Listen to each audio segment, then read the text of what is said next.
There's a moment every person knows. When you're lying in bed at night and suddenly the weight of everything you're carrying feels too heavy for your chest. When loneliness sits so close, it has its own heartbeat. If you're listening to this right now, you know that moment intimately. And if it feels right, tell me where you're listening from, because what I'm about to share has traveled across continents and centuries to reach you tonight. 2,500 years ago, a prince walked away from everything he knew because he couldn't bear watching people suffer. What he discovered in the silence changed everything we know about healing, depression, and loneliness naturally. These aren't just teachings. They're 12 keys that unlock something you've always carried within you. No therapist bills. No side effects. Just gentle, ancient wisdom that works on your timeline, not the world's. Find your quietest space right now. Maybe grab something soft to hold. Because teaching number 6 is going to completely reframe everything you believe about being broken. And here's what no one tells you. Your pain isn't random. It's been guiding you toward this exact moment of healing. Let's discover why together.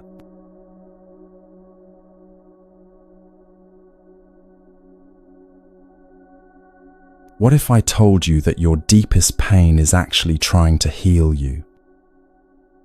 Not in some abstract philosophical way, but literally, practically, like medicine working through your system right now.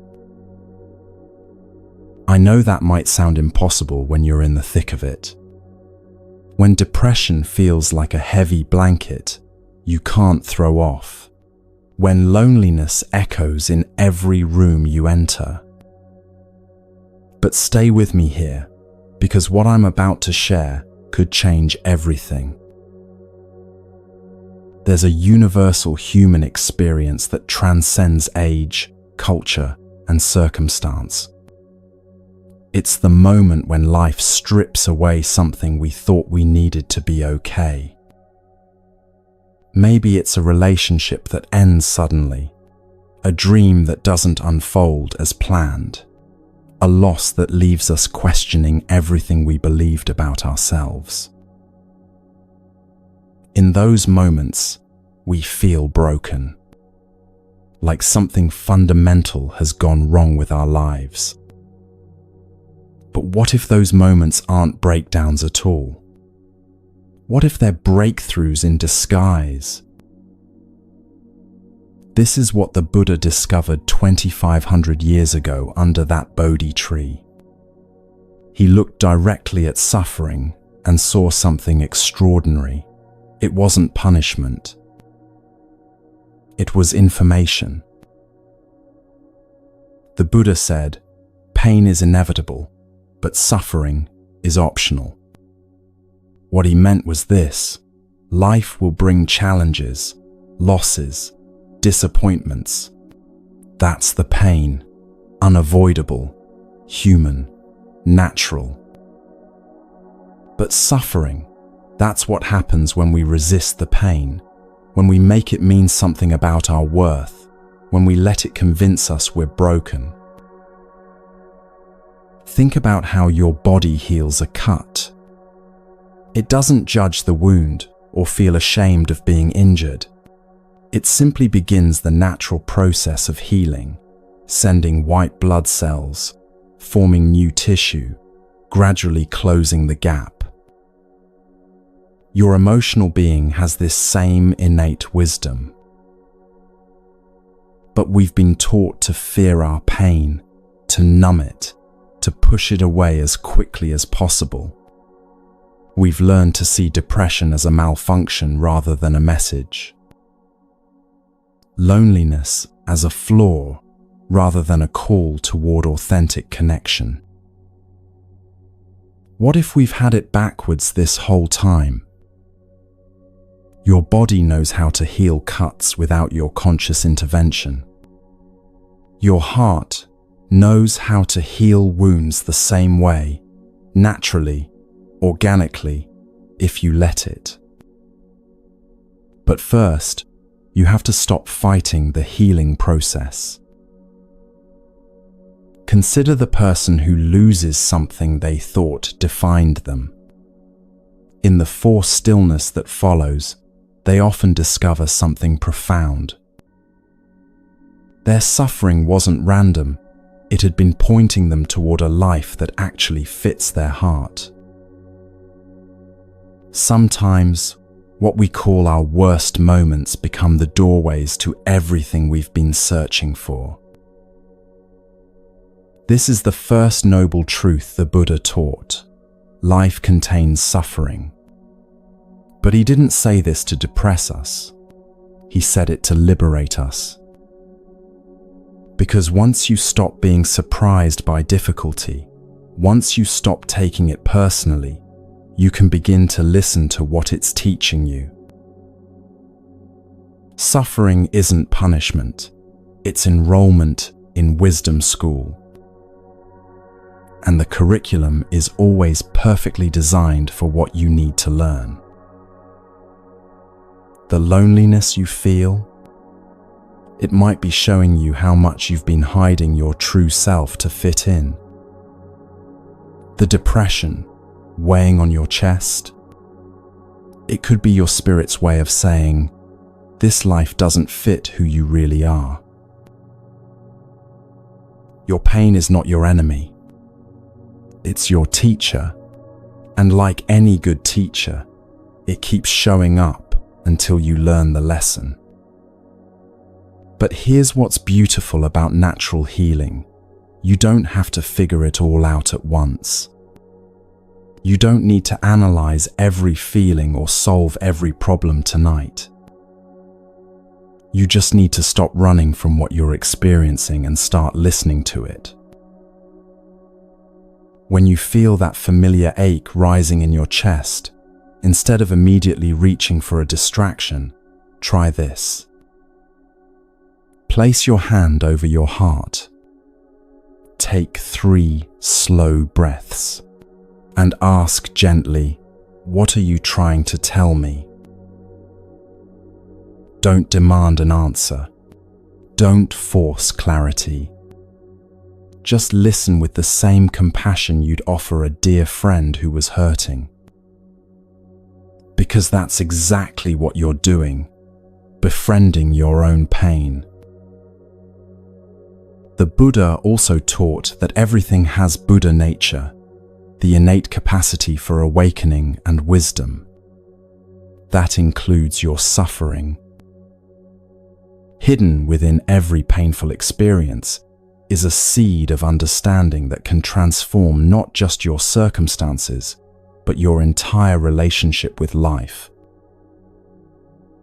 Throughout history, the greatest transformations have often emerged from the deepest struggles. Not because struggle is necessary for growth, but because struggle has a way of stripping away everything false, everything we think we need to be okay. And in that stripping away, what remains is often more real, more authentic, more aligned with who we truly are.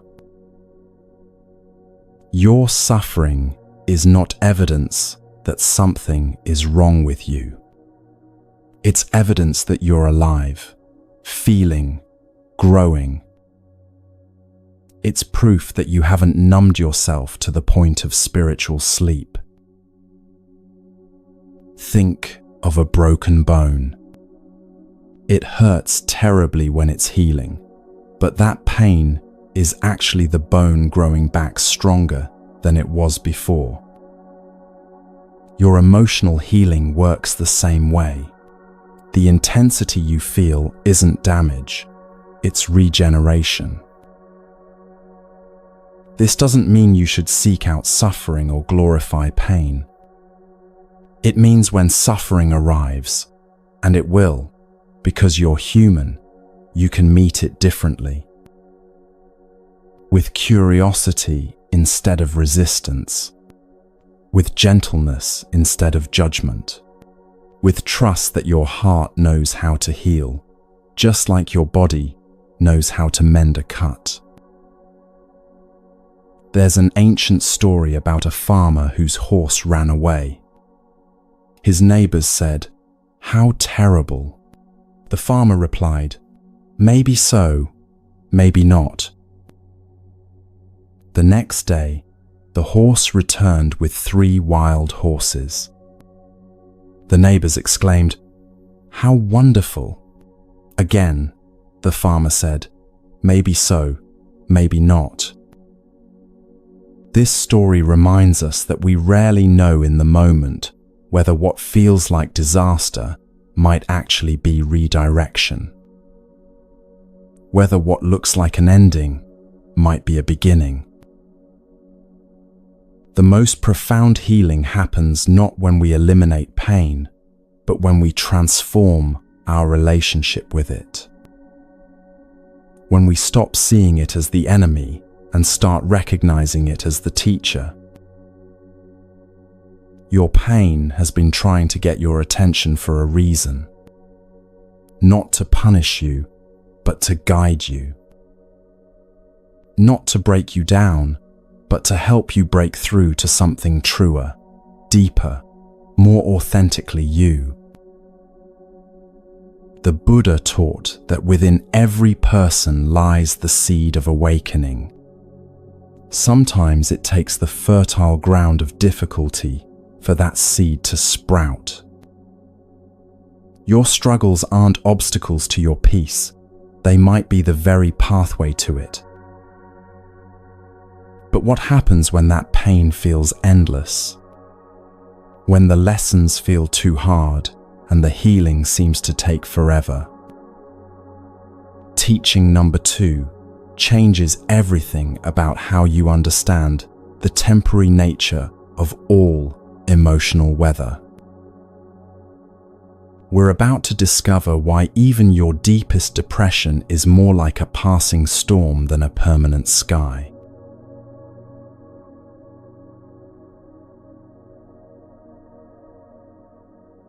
Depression told you it's permanent. Depression lied. Right now, wherever you are, take a moment to step outside mentally and look up at the sky.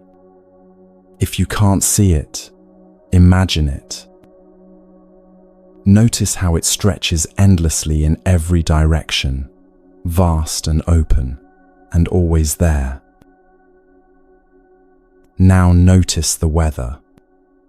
Maybe there are clouds today, thick grey ones that block the sun, or light wispy ones drifting slowly across the blue. Perhaps it's storming where you are, with rain drumming against windows and thunder rolling in the distance. Or maybe it's perfectly clear, sunlight streaming down without obstruction. Here's what's important to understand. The weather is not the sky.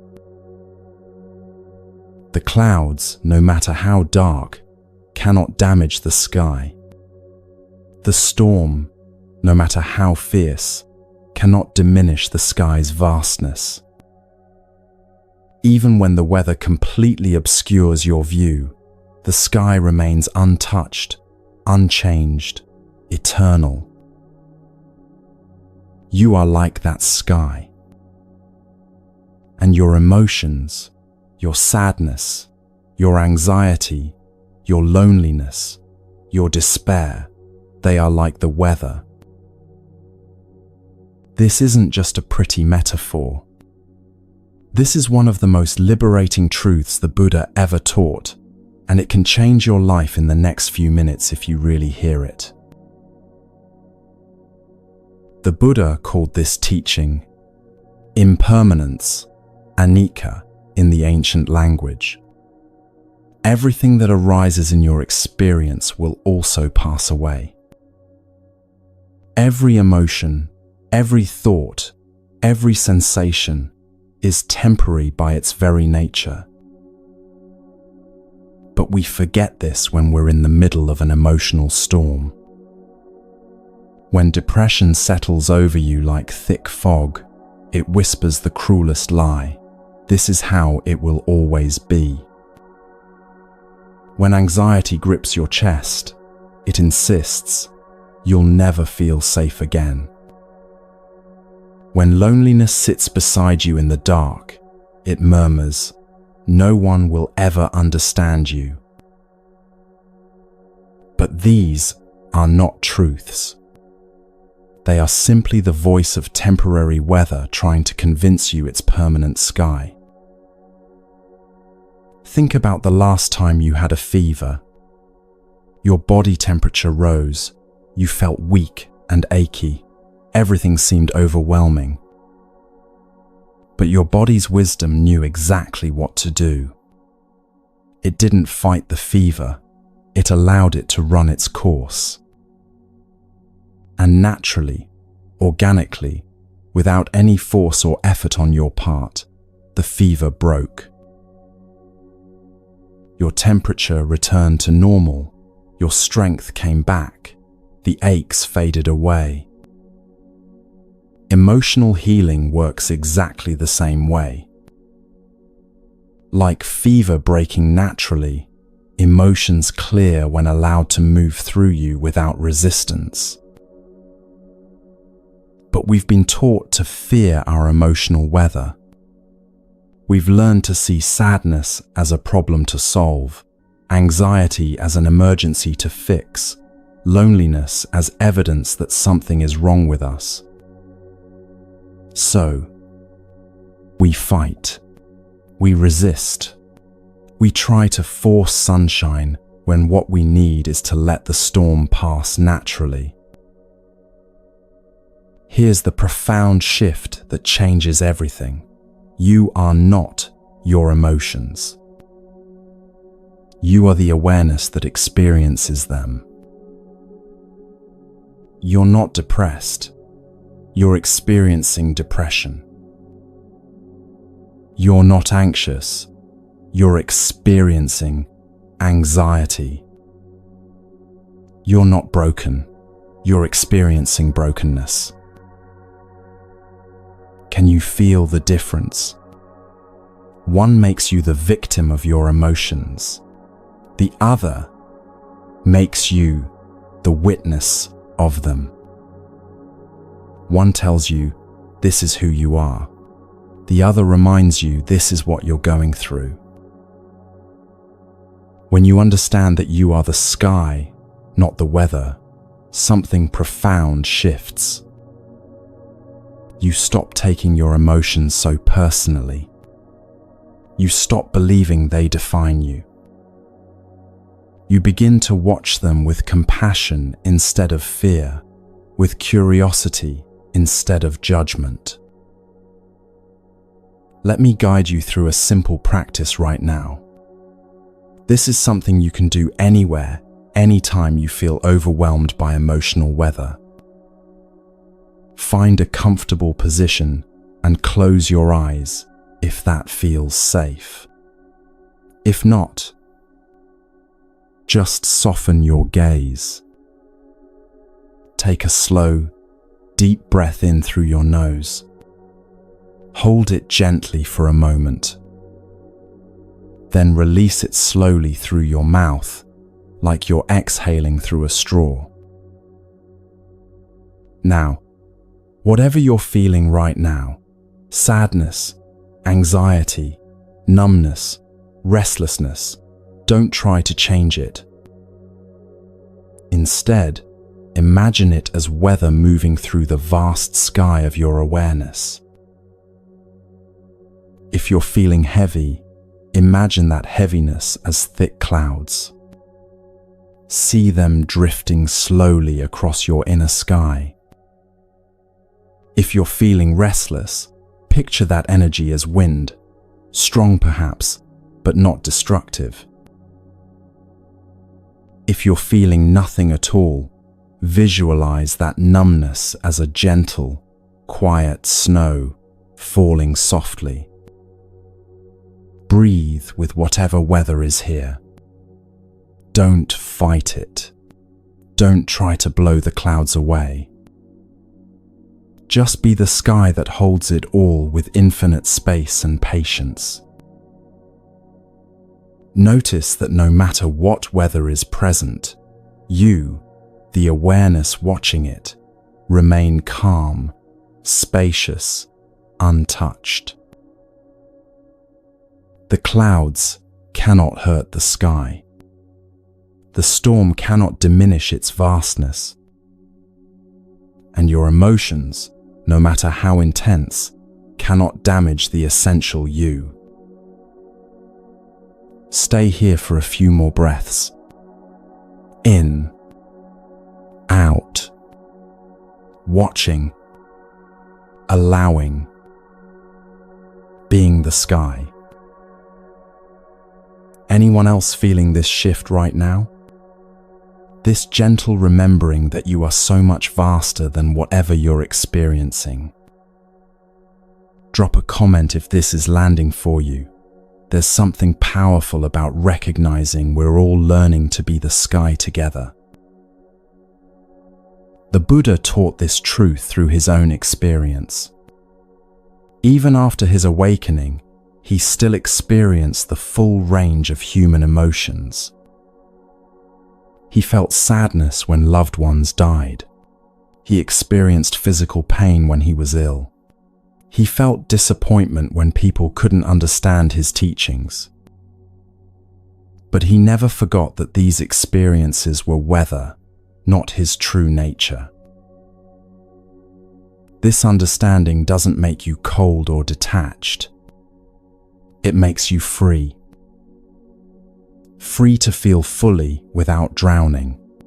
Free to experience sadness without becoming sadness. Free to move through difficult emotions without being defined by them.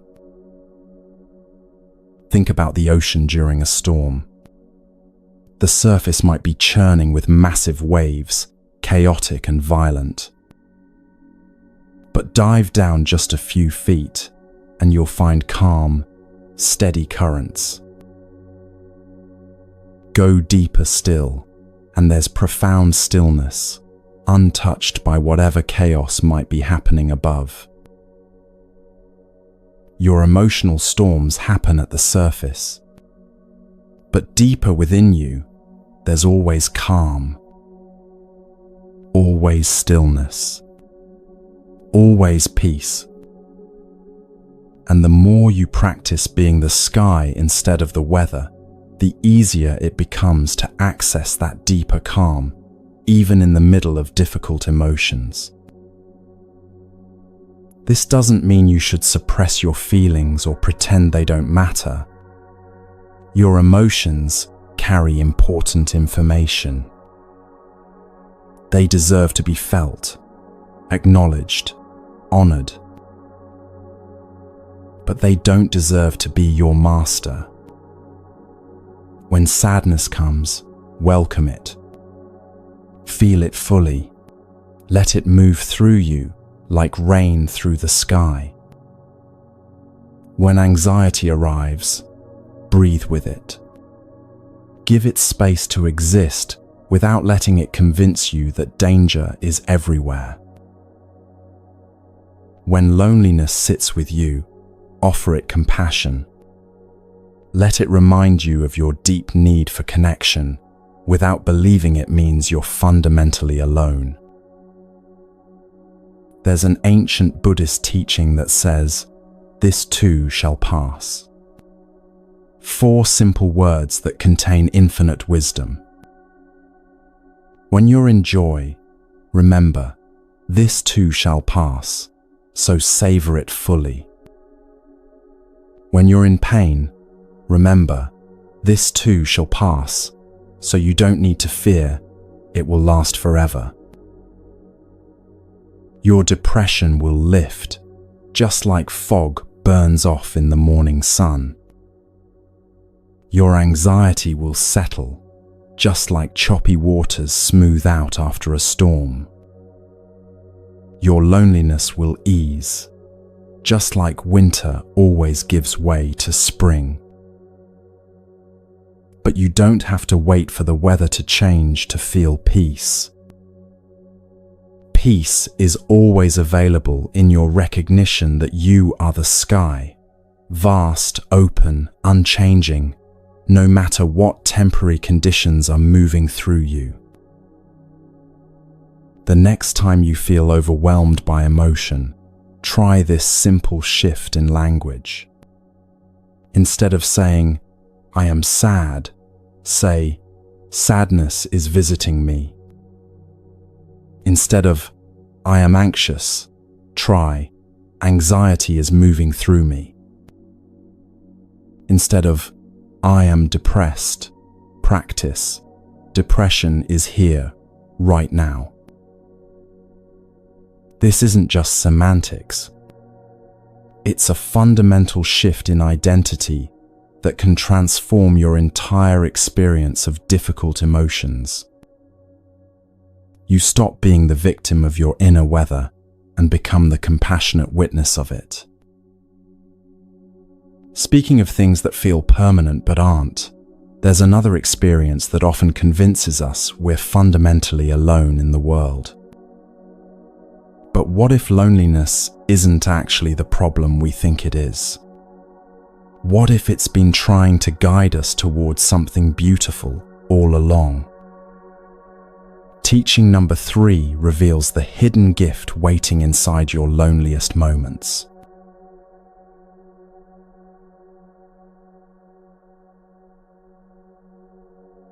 Loneliness isn't emptiness, it's spaciousness, waiting to be filled. I know that might sound impossible when you're sitting in that familiar ache. When silence feels so heavy, it has its own weight. When you're surrounded by people, but still feel like you're speaking a language no one understands. But what if everything you've been told about loneliness is backwards? What if the very thing you've been trying to escape is actually trying to lead you home? There's a profound difference between being alone and being lonely. And understanding this difference can transform one of your most painful experiences into one of your most sacred. 2,500 years ago, a young prince made a choice that puzzled everyone around him. He had everything: wealth, comfort, people who would cater to his every need. Yet, he walked away from it all to sit alone in the forest. For 6 years, he lived in solitude, not because he was running from people, but because he was seeking something deeper than human connection could provide. In that profound aloneness, he discovered something extraordinary. The peace he'd been searching for wasn't hidden in crowded palaces or busy marketplaces. It was waiting in the silence within himself. This wasn't antisocial behavior or depression. This was the recognition that before you can truly connect with others, you must first learn to be genuinely present with yourself. Nature understands this principle intimately. Seeds germinate in the dark silence of soil. Trees grow strongest when they have space to spread their roots without crowding. Even the most social animals retreat periodically to rest, reflect, and restore themselves in solitude. Nature heals in silence, and so do human hearts. But we live in a world that's forgotten this wisdom. We've been taught that being alone means something's wrong with us. That solitude is punishment rather than medicine. We fill every quiet moment with noise, every empty space with distraction, every pause with busyness. And then we wonder why we feel so disconnected, even when we're never actually alone.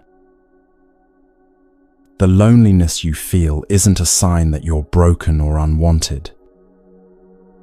It's your inner wisdom calling you back to yourself.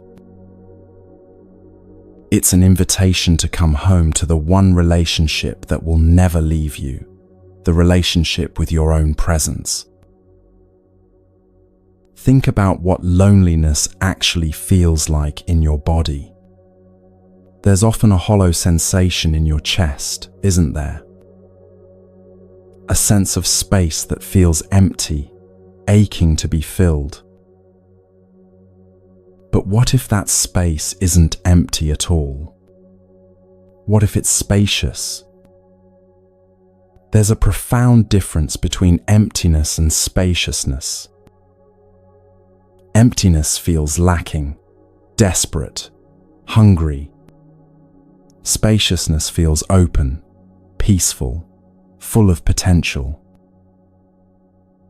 The same physical sensation can be experienced in completely different ways, depending on how you relate to it.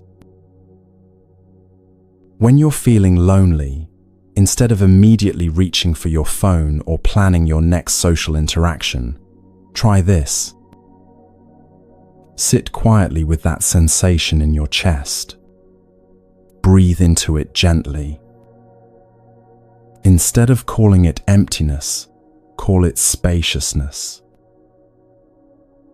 Instead of seeing it as something that needs to be filled from the outside, recognize it as room for your own presence to expand.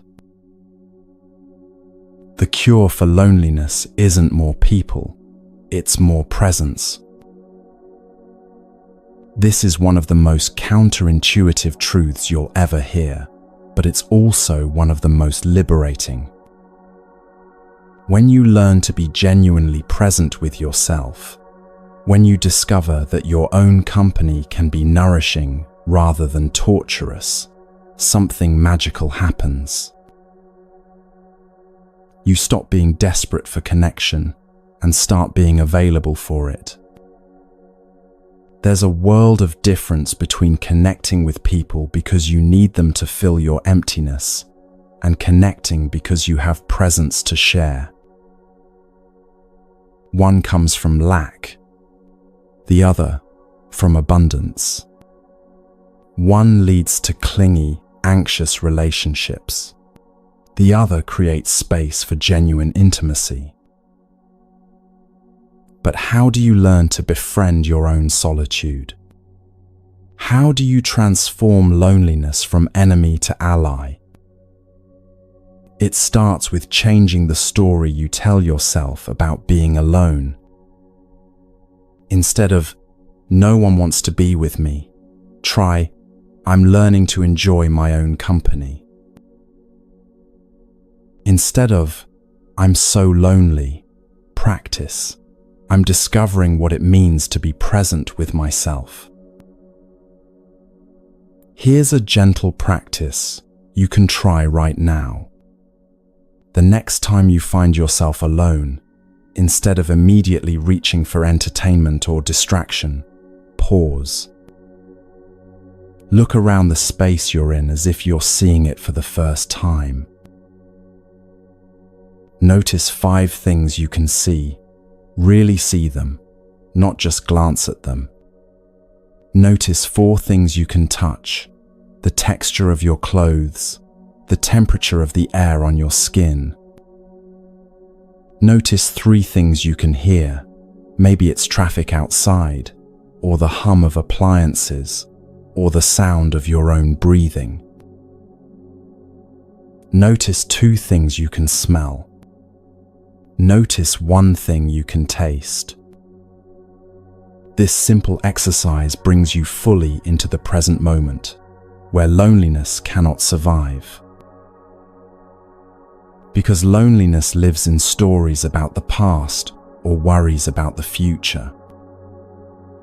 It cannot exist in the fullness of now. The Buddha taught that one of the greatest gifts you can give yourself is what he called noble solitude. This isn't isolation or withdrawal from life. It's the conscious choice to spend time with yourself without agenda, without trying to fix or improve anything, just being present with what is. In noble solitude, you begin to hear the quiet voice of your own wisdom. You start to notice patterns in your thoughts and feelings that you miss when you're constantly surrounded by external stimulation. You discover interests and desires that are truly yours, not influenced by what others expect or want from you. This doesn't mean becoming a hermit. It means learning to be as comfortable alone as you are with others. It means discovering that solitude can be restorative rather than punishing. Many people are afraid of being alone because they're afraid of what they might find there. What if I'm boring? What if I don't like myself? What if the silence reveals how empty I really am? But these fears are based on a misunderstanding. You're not empty. You're full of conditioning, full of other people's voices, full of stories about who you should be. Solitude doesn't reveal emptiness. It reveals authenticity. When you strip away the noise, when you sit in genuine silence with yourself, what emerges isn't emptiness but essence. The real you, underneath all the performance and pretending. And that real you is never boring. That real you is never empty. That real you is what you've been longing to connect with all along. The loneliness you feel is often your authentic self calling out, saying, "Remember me. Come back to me. I've been waiting here patiently while you searched everywhere else." This is why solitude can feel threatening at first. It asks you to meet yourself without distraction, without the masks you wear in social situations. It invites you to be real in a way that might feel vulnerable and unfamiliar.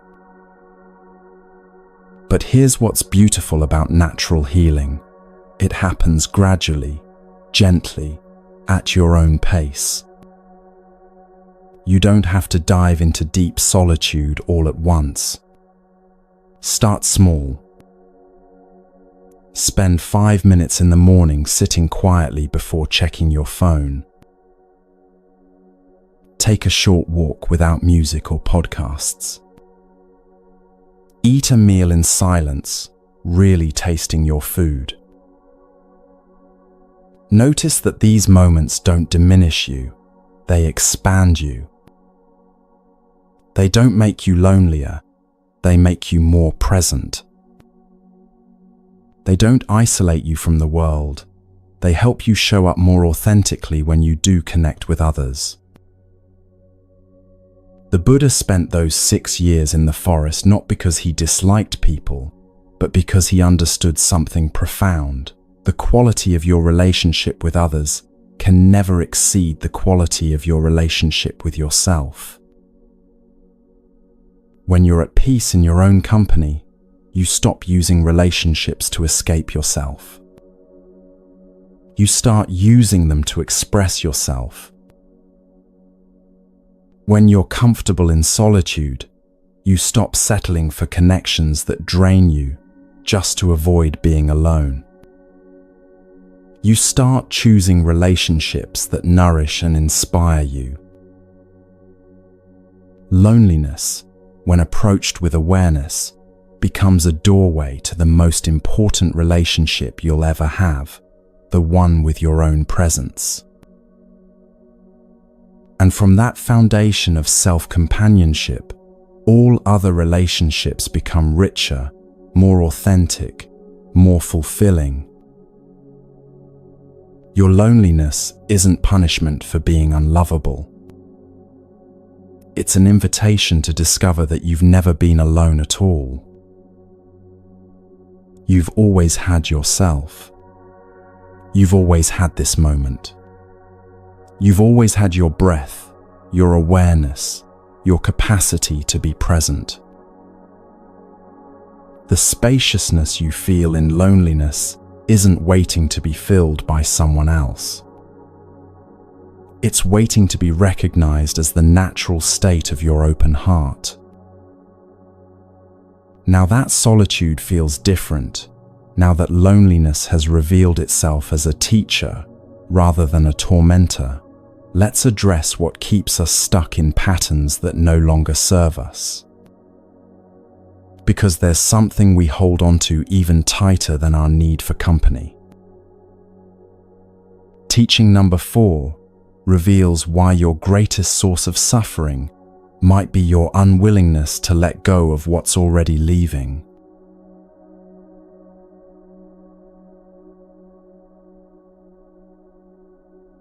You're not holding on because you're strong. You're holding on because you're scared. There's a difference, though it might not feel like one, when your fingers are wrapped so tightly around something that's already slipping away.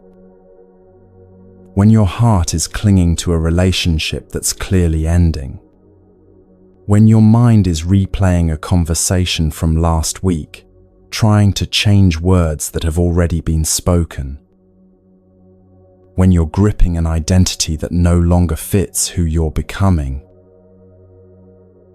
The Buddha discovered something profound about human suffering. Most of it doesn't come from what happens to us. It comes from our relationship to what happens to us. Specifically, our desperate need to hold on to what is naturally designed to flow. Imagine you're holding a rope. On the other end, life is pulling, gently at first, then with increasing force. The rope represents everything you think you need to be okay. That person who might leave, that job that might not work out, that version of yourself you've worked so hard to maintain, that future you've planned down to the smallest detail. As life pulls the rope in a different direction, you grip tighter. Your knuckles turn white. Your palms begin to burn. The harder you hold on, the more it hurts. But you tell yourself, this pain means you care, that loosening your grip would mean giving up, that letting go equals failure. Here's what you don't realize. The rope burn isn't coming from life pulling the rope away. It's coming from your refusal to release your grip.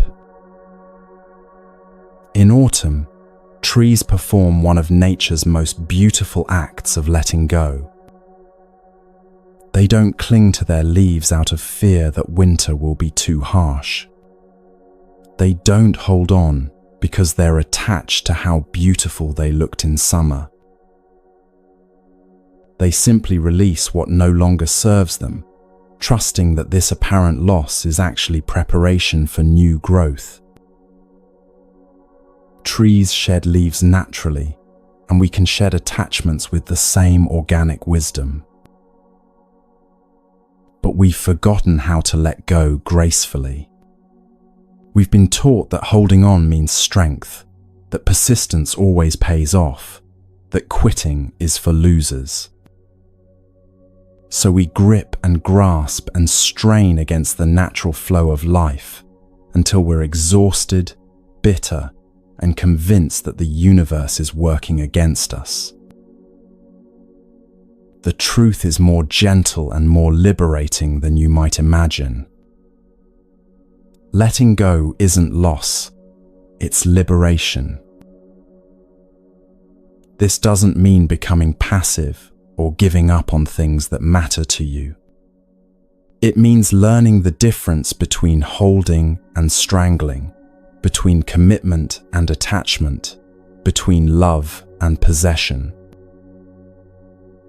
Attachment, in Buddhist understanding, is the desperate clinging that says, "This must never change."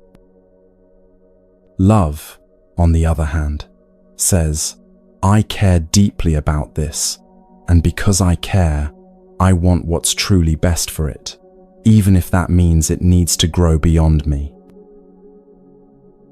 When you're attached to someone, you try to control their choices to keep them close. When you love someone, you support their authentic path, even when it leads them away from you. Attachment contracts with fear. Love expands with trust. The same principle applies to everything you think you need to be happy. Your career, your health, your plans, your image of yourself. When you hold these things with attachment, you suffer whenever they change. But when you hold them with appreciation instead of desperation, you can engage fully while remaining free.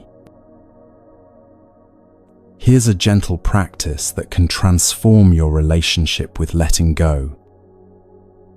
Think of something you're currently holding on to that might be ready to release. Maybe it's resentment towards someone who hurt you, or anxiety about an outcome you can't control, or an old version of yourself that no longer fits. Place your hands in front of you, palms up, as if you're cradling this attachment. Feel its weight. Notice how tired your arms get when you hold something for too long. Now, take a slow, deep breath and imagine this attachment as a bird resting in your open palms. The bird represents whatever you've been clinging to. As you breathe out, visualize the bird gently lifting off and flying away. You're not throwing it away or pushing it out of your life. You're simply opening your hands and allowing it to fly if it chooses to. Notice that your hands are now empty, but they're also free. Free to receive something new. Free to hold something else when the time is right. Free to rest without constantly gripping. This is what healthy letting go feels like. Not violent or forced, but gentle and natural. Like leaves falling from a tree, like breath flowing out of your lungs, like a river finding its way to the sea. But why is letting go so terrifying? Why does every cell in your body seem to resist it? Because attachment promises certainty in an uncertain world. It whispers, if you can just control this one thing, you'll be safe. But this is an illusion. The only certainty in life is change itself. The only security comes from learning to dance with uncertainty rather than fight it. Think about water flowing down a mountain. It doesn't struggle against the rocks in its path. It flows around them. It doesn't try to push the riverbank wider. It follows the natural course. It doesn't resist the pull of gravity. It surrenders to it and finds its power in that surrender. This is the natural way of healing and growth. Not through force or control, but through trust and flow. There's a profound tenderness that emerges when you stop fighting what's trying to leave your life. You begin to see that holding on so tightly was never about love. It was about fear. Fear that you're not strong enough to handle loss. Fear that you won't be okay without this particular person or situation or identity. Fear that letting go means you never cared in the first place. But caring and clinging are not the same thing. You can love someone deeply while giving them freedom to choose their own path. You can value something precious while holding it lightly. You can commit fully to what's present while remaining open to what wants to emerge. When you practice letting go, you're not becoming cold or indifferent. You're becoming wise. You're learning to trust the natural intelligence of life itself, the same intelligence that grows your hair and heals your cuts and beats your heart without any conscious effort from you. This intelligence knows when it's time for things to change. It knows when relationships have run their course, when chapters need to end, when old skins need to be shed for new growth to happen. Fighting this natural process is like trying to stop the seasons from changing, exhausting, and ultimately futile. But here's what happens when you align with life's rhythm instead of resisting it. Space opens up. Possibility appears. Energy that was tied up in holding on becomes available for new experiences. Every ending contains a beginning. Every loss creates room for something different to enter. But you can't receive the new gift while your hands are still gripping the old one.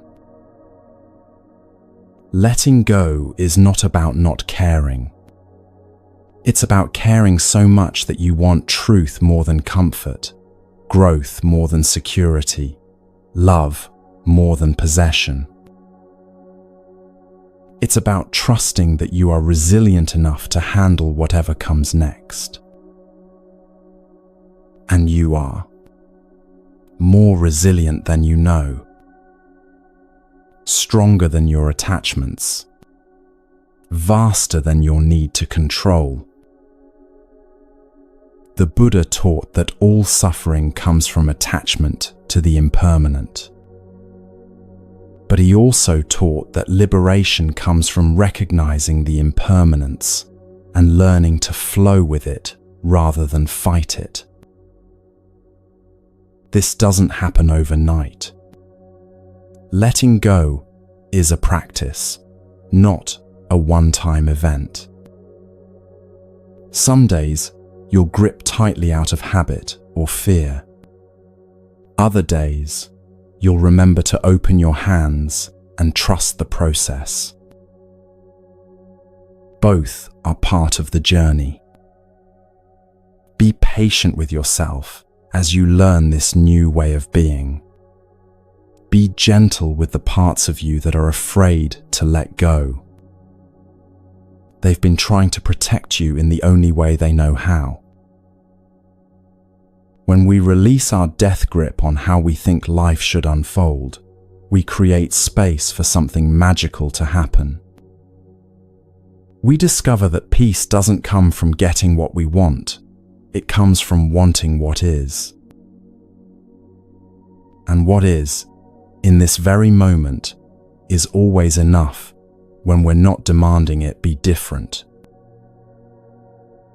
Next, we'll explore where true peace actually lives, and it's closer than you think.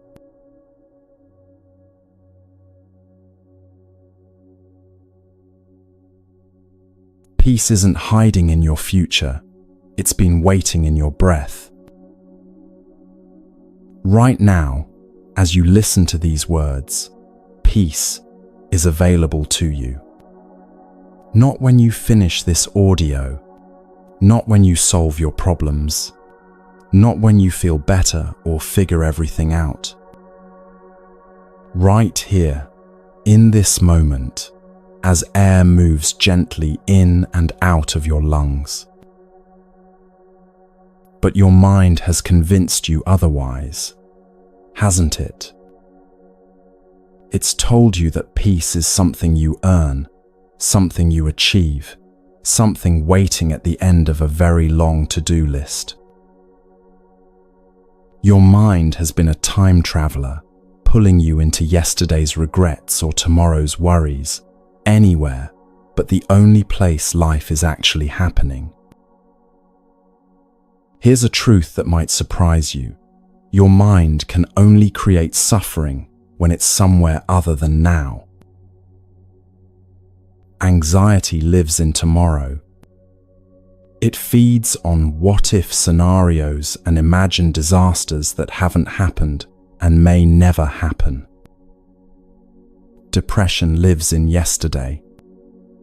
It dwells on what went wrong, what was lost, what can never be changed. But peace lives in now.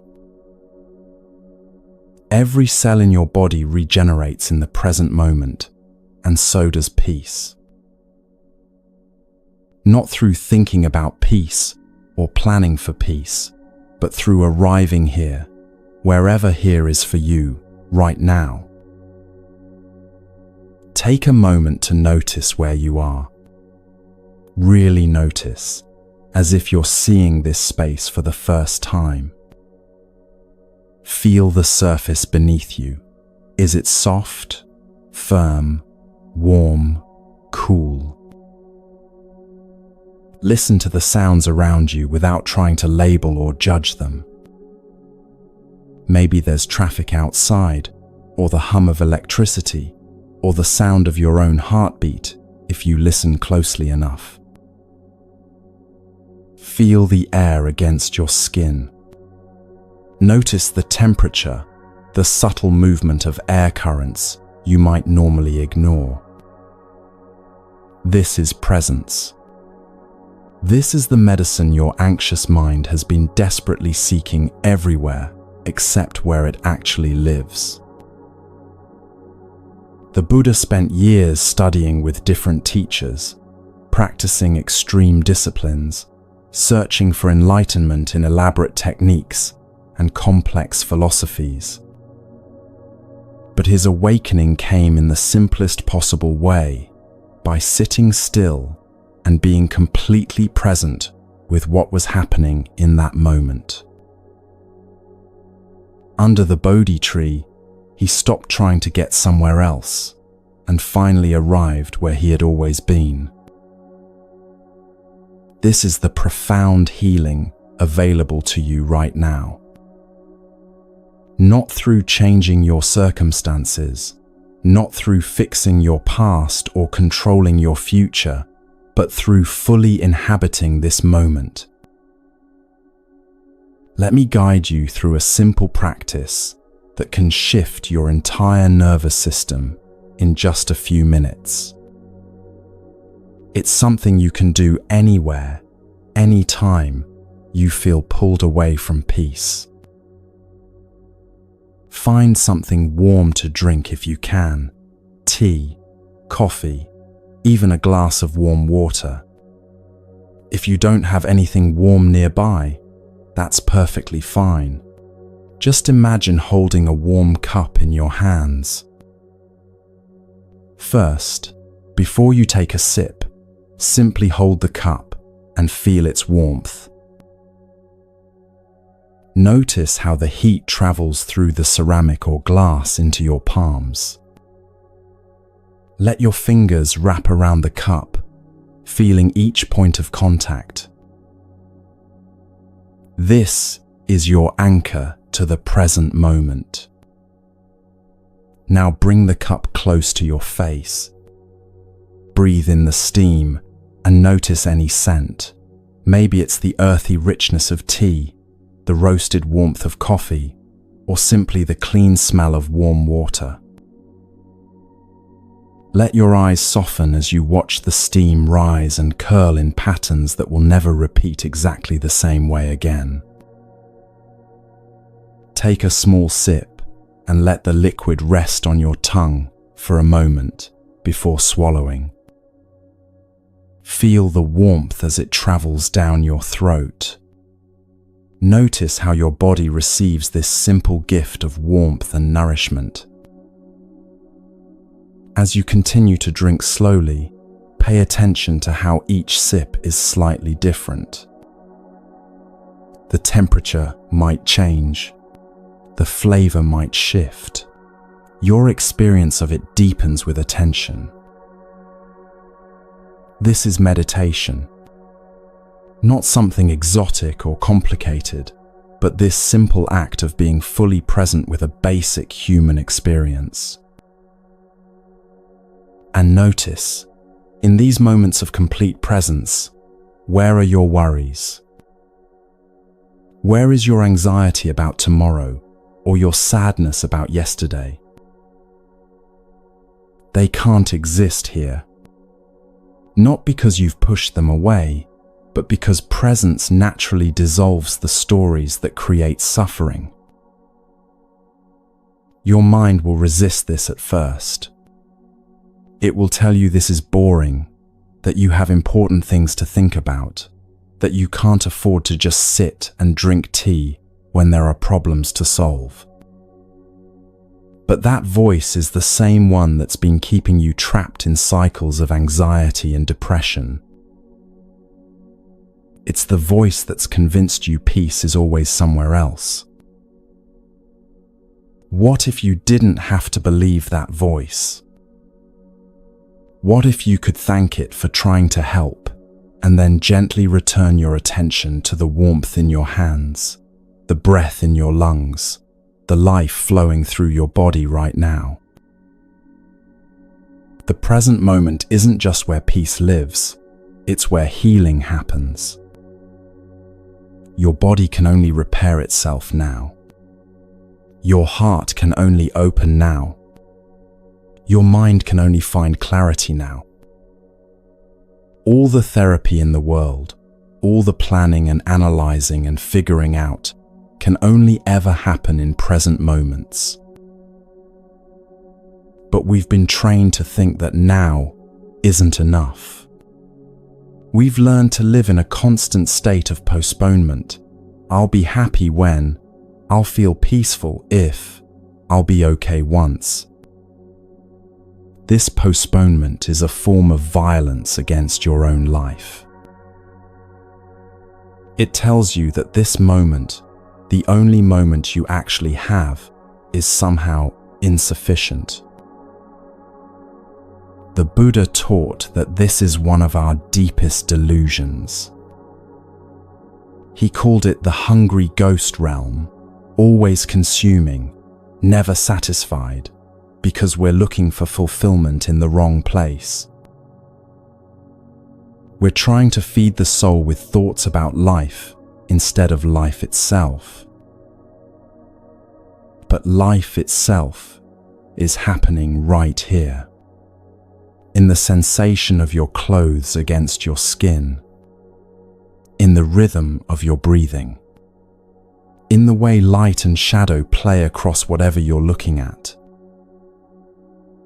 This isn't just preliminary to your real life. This is your real life. When you truly understand this, everything changes. You stop waiting for permission to be peaceful. You stop believing that you need to earn the right to feel okay. You realize that presence is always available, regardless of your circumstances. This doesn't mean you become passive or stop caring about your future. It means you stop sacrificing your present for an imaginary future that may never arrive the way you expect it to. It means you learn to plan from presence rather than anxiety, to work from peace rather than desperation. And here's what's beautiful about natural healing. Your nervous system knows the difference. When you act from presence, your body relaxes. Your breath deepens. Your heart rate slows. Your immune system strengthens. You're not just feeling better emotionally, you're actually becoming healthier at a cellular level. Presence is medicine. Not the kind that numbs or masks symptoms, but the kind that addresses the root cause of suffering, the belief that peace is somewhere other than here. Try this throughout your day. Every time you catch your mind traveling to the past or future, gently bring it back by noticing something in your immediate environment. The texture of the surface you're touching, the temperature of the air, the sounds around you, the feeling of your feet on the ground. These aren't just mindfulness exercises, they're invitations back to life. Back to the only moment where peace, healing, and transformation can actually occur. The more you practice returning to now, the more you realize that you don't need to fix your life to be at peace. You need to be at peace to see your life clearly. And from that clarity, whatever needs to be done becomes obvious. Whatever needs to heal begins healing naturally. Your breath has been with you for every moment of your life, patiently waiting for you to notice it. Your heart has been beating steadily, asking for nothing but offering everything. The present moment has been here all along, holding space for your return. Peace isn't something you achieve. It's something you remember. And what you remember changes everything you believe about what it means to be broken, which brings us to perhaps the most revolutionary understanding of all. What you've always called your greatest weakness might actually be your strength breaking through the cracks.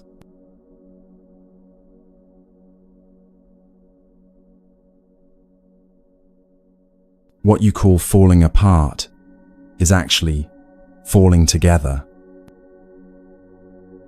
I know that sounds impossible when you're lying awake at 3 a.m, feeling like every piece of your life is scattered across the floor. When you look in the mirror and see someone you barely recognize, when the person you used to be feels like a stranger, and the person you're becoming feels terrifyingly unclear. But what if everything you've been taught about brokenness is backwards? What if the moments when you feel most shattered are actually the moments when you're becoming most whole? There's a flower that grows in the muddiest, darkest waters you can imagine. Its roots reach deep into thick, black mud that would suffocate most plants. For months, this seed sits in absolute darkness, surrounded by decay and debris, with no sign that anything beautiful could ever emerge from such conditions. But then, something miraculous happens. A tiny shoot pushes through the mud, feeling its way blindly upward through murky water. It doesn't know where it's going. It can't see the surface. It only knows it must rise. When it finally breaks through the water's surface, something extraordinary unfolds. Petal by petal, the lotus opens into one of the most perfect flowers nature has ever created. Pure white petals that seem to glow with their own light. Not despite the mud it grew from, but because of it. The mud didn't contaminate the lotus. The mud nourished it. You are that lotus, And everything you call your mud, your depression, your anxiety, your trauma, your failures, your moments of complete breakdown, is actually the rich soil from which your awakening grows. This isn't spiritual bypassing or pretty metaphors to make pain feel better. This is the actual process of human transformation, and it's been happening for millions of years. Think about how a caterpillar becomes a butterfly. It doesn't simply grow wings and learn to fly. First, it must literally dissolve. Inside the chrysalis, the caterpillar's body breaks down completely into what scientists call soup. For days, there's nothing but liquid where a caterpillar used to be. If you could peek inside that chrysalis during the dissolution, you might think something terrible was happening. You might think the caterpillar was dying, that the process had gone wrong, that this complete breaking down was evidence of failure. But hidden within that soup are clusters of cells called imaginal cells. They carry the blueprint for something entirely new. The caterpillar doesn't become a better caterpillar. It becomes something completely different, a creature of the air instead of the ground, beauty instead of simplicity, flight instead of crawling. Caterpillars must dissolve to become butterflies. And sometimes, humans must fall apart to become who they're meant to be. Your breakdown is your breakthrough in disguise. The moments when you feel most lost, most confused, most like you're dissolving into soup, these aren't evidence that you're failing. They're evidence that your imaginal cells are finally getting space to create something new. Something that couldn't emerge while you were still holding tightly to who you thought you had to be. This is what the Buddha discovered during his own dark night. Before his awakening, he experienced what we might now call a complete mental breakdown. He left everything familiar, spent years in extreme practices that nearly killed him, and finally sat under a tree feeling like he had failed at everything he'd ever tried. But in that moment of complete surrender, when he stopped trying to become enlightened and simply allowed himself to be exactly where he was, awakening dawned. Not because he had fixed himself, but because he had finally stopped fighting the breaking open that was trying to happen. There's an ancient Japanese art called kintsugi, where broken pottery is repaired with gold. Instead of hiding the cracks or throwing away the broken pieces, artisans highlight the fractures with precious metal. The result is more beautiful than the original, more valuable, more treasured. The cracks become the most beautiful part. Your cracks, the places where life has broken you open, these aren't flaws to be hidden. They're where the light gets in. They're where your true beauty shows through. They're proof that you've lived, felt deeply, cared enough to be vulnerable to pain. And here's what nobody tells you about the breaking open process. It's not random. Your nervous system, your psyche, your entire being has an innate wisdom about what needs to break down for what wants to emerge.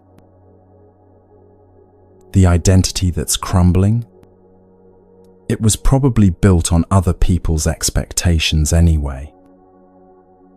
The relationship that's ending, It may have stopped nourishing your authentic growth long ago.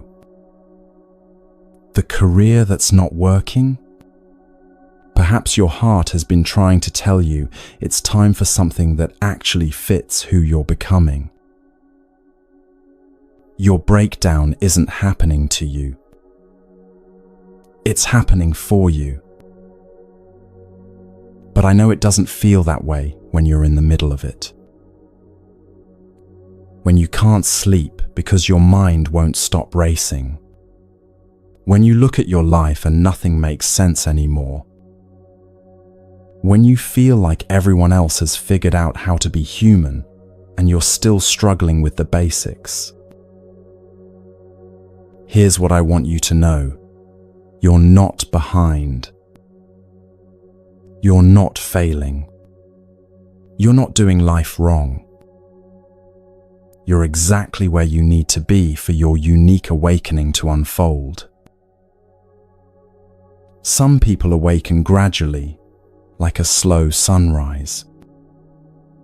Others awaken suddenly, like lightning illuminating a dark landscape. But many of us awaken through breaking, through the slow or sudden dissolution of everything we thought we needed to be okay. This breaking is not punishment. It's not evidence that you're weak or damaged or beyond repair. It's the most natural process in the universe, the way consciousness evolves, the way wisdom emerges, the way love learns to express itself more fully through human experience. Think about how a seed breaks open underground. If you could hear it happening, it might sound violent, the hard shell cracking, the tender shoot forcing its way through. But this isn't destruction.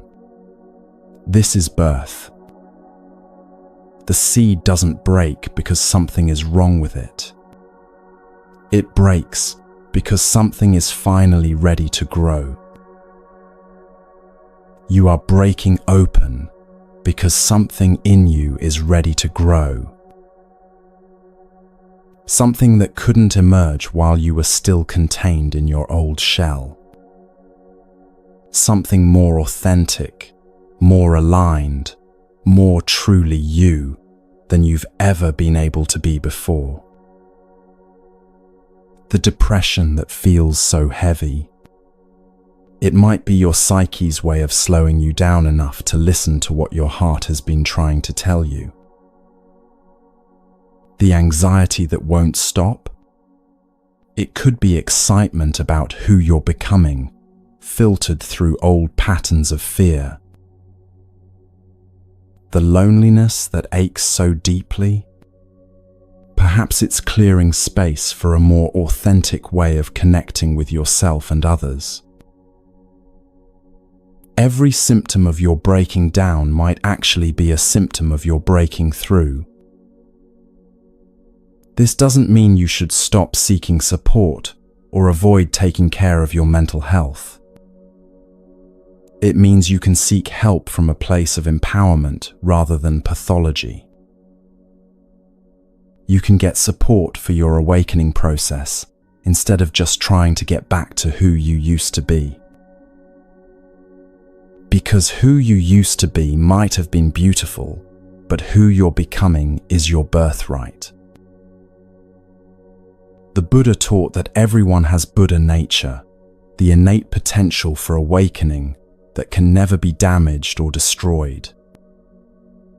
Your Buddha nature doesn't care about your mistakes, your trauma, your mental health diagnoses, or how many times you felt like giving up.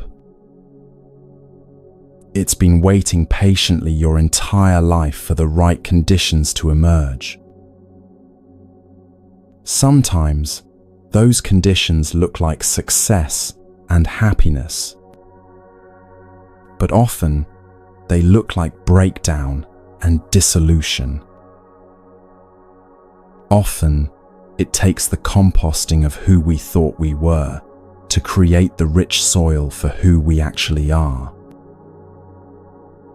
Your awakening doesn't require you to be perfect. It requires you to be real. And real includes broken, confused, struggling, and completely unsure of what comes next. Real includes the parts of you that feel unlovable, the experiences that feel unredeemable, the pain that feels too much to bear. All of it. Every piece. Nothing left out. Nothing rejected. When you stop trying to put yourself back together the way you were and start trusting the way you're naturally reorganizing, something magical happens. You discover that you're not breaking down randomly, you're breaking open systematically.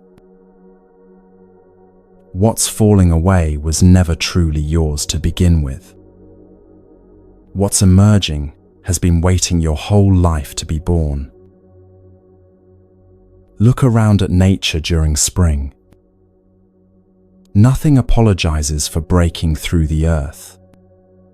Nothing feels embarrassed about pushing through concrete or sprouting from dead wood. Life breaks through everywhere it needs to, in its own timing, in its own way. You are nature. This breaking through you're experiencing, it's not a malfunction. It's life itself, consciousness itself, love itself, finding a way to express more fully through your unique human experience. Your cracks aren't flaws.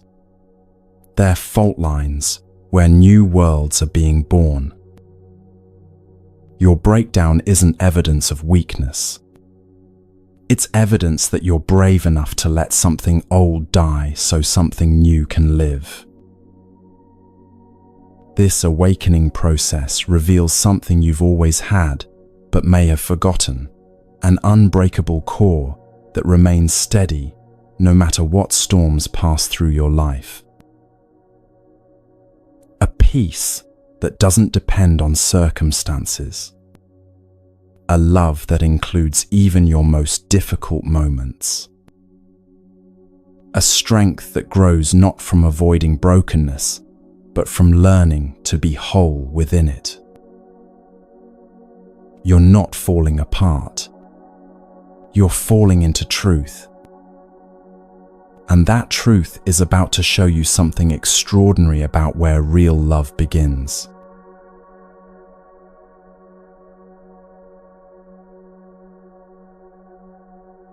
You've been looking for love in all the wrong places, including the mirror. Every morning, you wake up and immediately start the audit.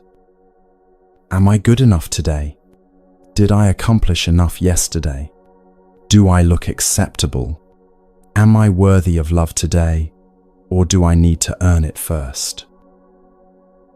And then you spend the rest of your day trying to collect evidence of your worthiness from a world that's often too busy running its own worthiness audit to notice yours. But here's what no one tells you about love. It's not something you find. It's not something you earn. It's not even something you attract. Love is something you are, and it begins with how you treat the person in the mirror. The Buddha taught something revolutionary about love 2,500 years ago. He said, "You yourself, as much as anybody in the entire universe, deserve your love and affection. Not after you fix yourself. Not when you achieve your goals. Not if you become the person you think you should be. Right now, exactly as you are, with all your flaws and fears and imperfections." This isn't self-help advice or positive thinking. This is spiritual medicine. Because here's what happens when you don't love yourself. you become a bottomless well. No amount of external love can fill a heart that's constantly rejecting itself. You'll seek validation from others to prove you're worthy, but their love will feel hollow because you know they don't see the real you, the parts you've hidden, the shame you carry, the mistakes you can't forgive. You can't pour from an empty cup, so fill yourself first. Not with ego or arrogance, but with the same tenderness you'd offer a dear friend who was struggling. Think about how you speak to yourself when you make a mistake. The voice in your head that immediately jumps to judgment. How could you be so stupid? You always mess things up. No wonder nobody loves you. Now imagine speaking that way to a child who had stumbled while learning to walk. You'd be horrified, wouldn't you? You'd immediately soften, offer comfort, encourage them to try again. That child still lives inside you. The one who's still learning, still stumbling, still trying to figure out how to be human in a complicated world. And that child deserves the same compassion you'd offer any other child who was doing their best. Self-compassion isn't weakness. It's the foundation that everything else builds on. When you learn to be kind to yourself, you stop needing others to validate your worth. When you fill your own cup with love, you can offer authentic love to others instead of seeking it desperately. When you heal the relationship with yourself, every other relationship in your life transforms. But how do you love someone you've been criticizing for years? How do you offer compassion to the person who knows all your worst thoughts and secret failures? The same way you'd love anyone else, one gentle moment at a time. Let me guide you through an ancient practice that can begin healing this relationship right now. This is called metta meditation, or loving kindness meditation, and it's been transforming hearts for thousands of years. Find a comfortable position and close your eyes if that feels safe, or just soften your gaze downward. Place one hand on your chest, over your heart. Feel the steady rhythm of your heartbeat, this heart that's been with you every moment of your life, never asking for anything, always giving. Take a slow, deep breath and imagine sending love directly to your own heart.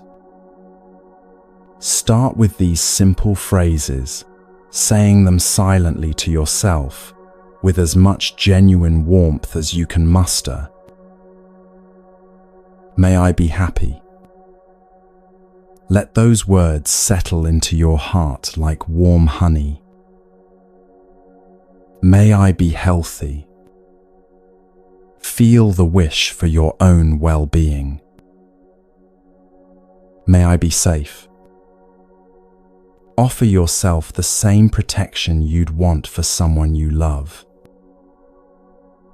May I live with ease. Give yourself permission to have a life that flows with grace rather than constant struggle. If this feels strange or forced at first, that's completely normal.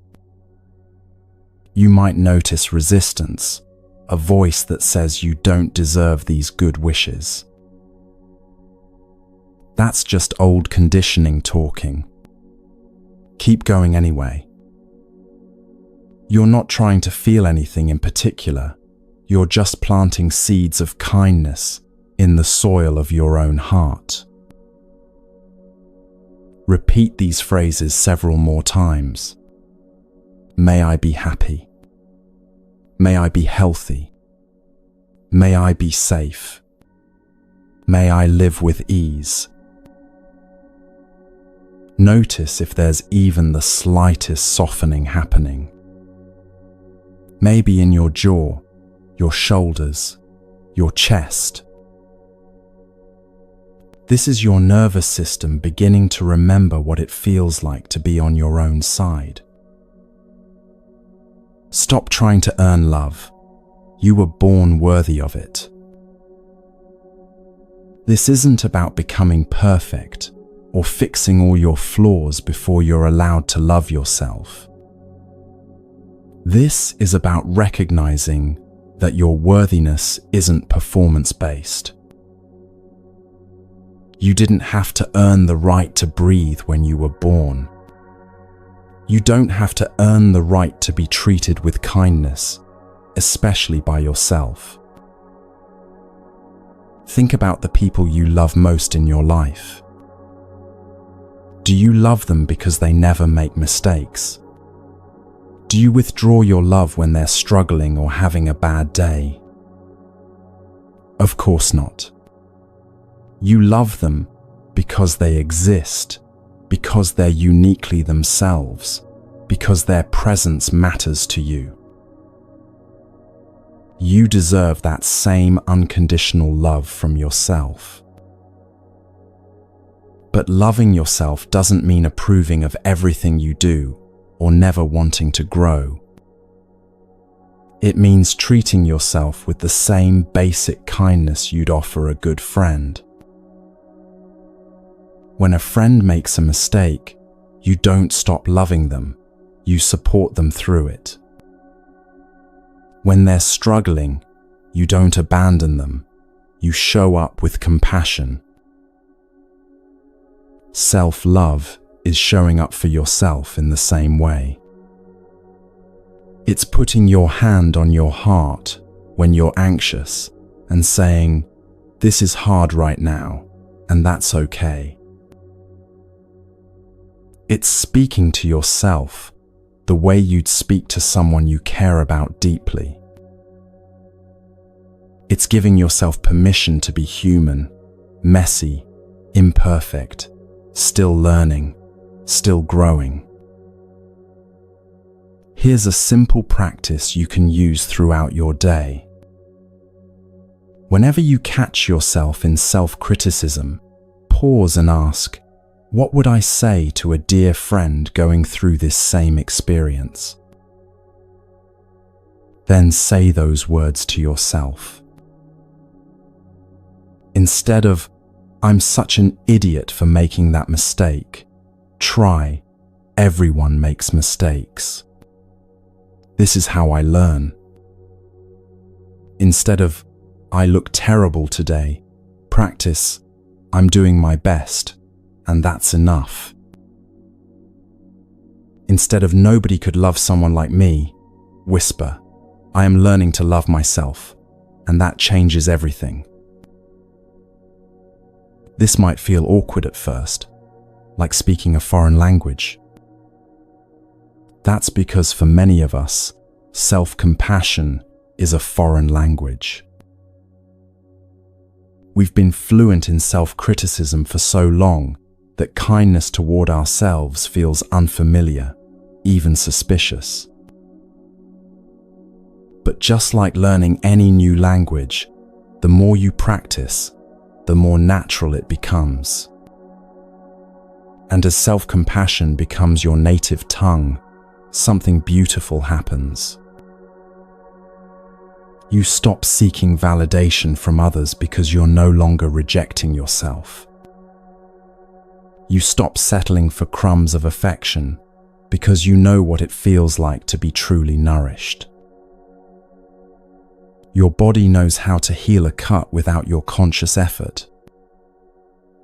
Your heart knows how to heal emotional wounds the same way, but only when you stop picking at them with self-hatred. Self-love isn't indulgence. It's medicine. It's creating the internal conditions where natural healing can occur. When you love yourself, you make better choices because you want what's truly good for someone you care about.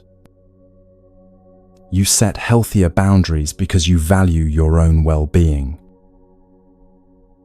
You pursue dreams that align with your authentic desires rather than chasing approval.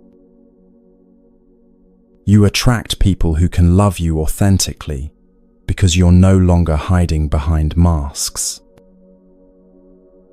This doesn't happen overnight. Self-love is a practice, not a destination.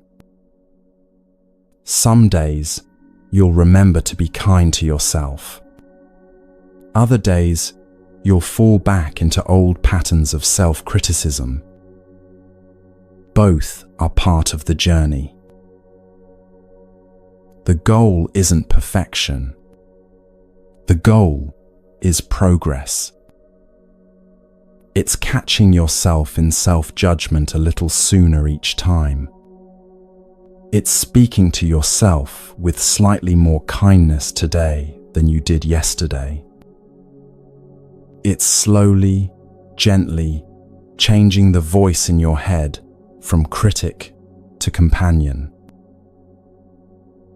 As you continue practicing loving kindness throughout your day, extend it beyond yourself. Send the same good wishes to people you love. May you be happy. May you be healthy. May you be safe. May you live with ease. Then, when you're ready, try extending it to neutral people, the cashier at the store, a stranger on the bus. Eventually, you might even send loving kindness to difficult people in your life. Not because they deserve it more than you do, but because you deserve the freedom that comes from releasing resentment. But it all starts with you, with the radical act of being on your own side, with choosing to speak to yourself the way love would speak, with recognizing that the love you've been seeking everywhere else has been waiting patiently in your own heart all along. The ancient texts say that a person who truly loves themselves becomes like a mother bird who gathers her chicks safely under her wings. You become a source of protection and comfort for your own tender places. You become the safe harbor your own heart has been seeking. And from that foundation of self-love, you can face anything life brings. Not because you're invincible, but because you're no longer afraid of your own experience. You know that whatever arises, joy or sorrow, success or failure, acceptance or rejection, you'll meet it with the same compassion you'd offer someone you love deeply. With self-love as your foundation, you develop the courage to sit with difficult emotions without running away.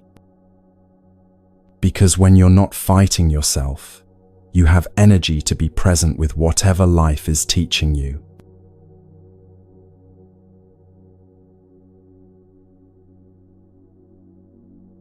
The way out of pain isn't around it, it's through it.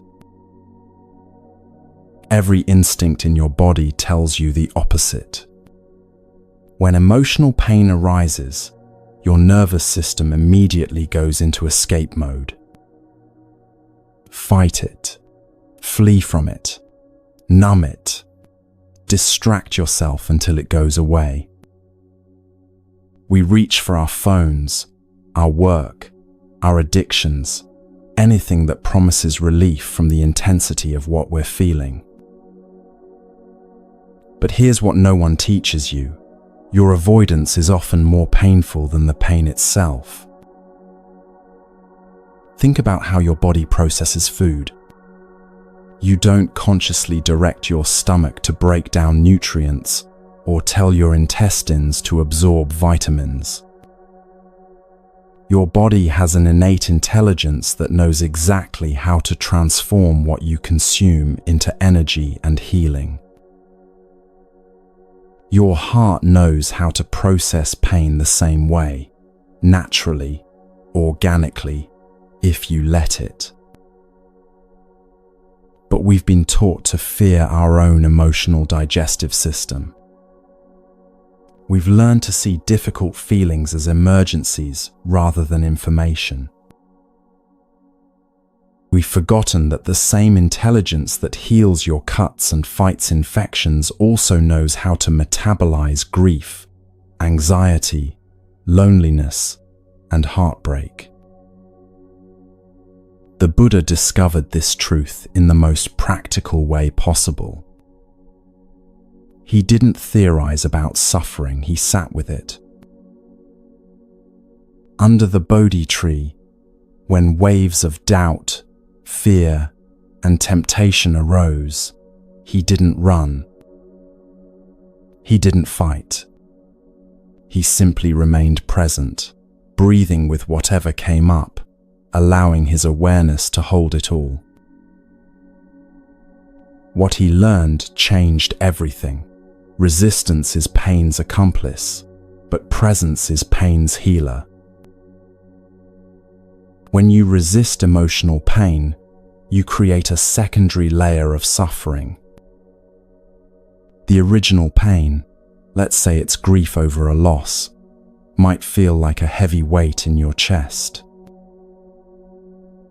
But when you resist that grief, when you tell yourself you shouldn't feel this way or try to push it down, you add the pain of fighting yourself to the original pain of loss.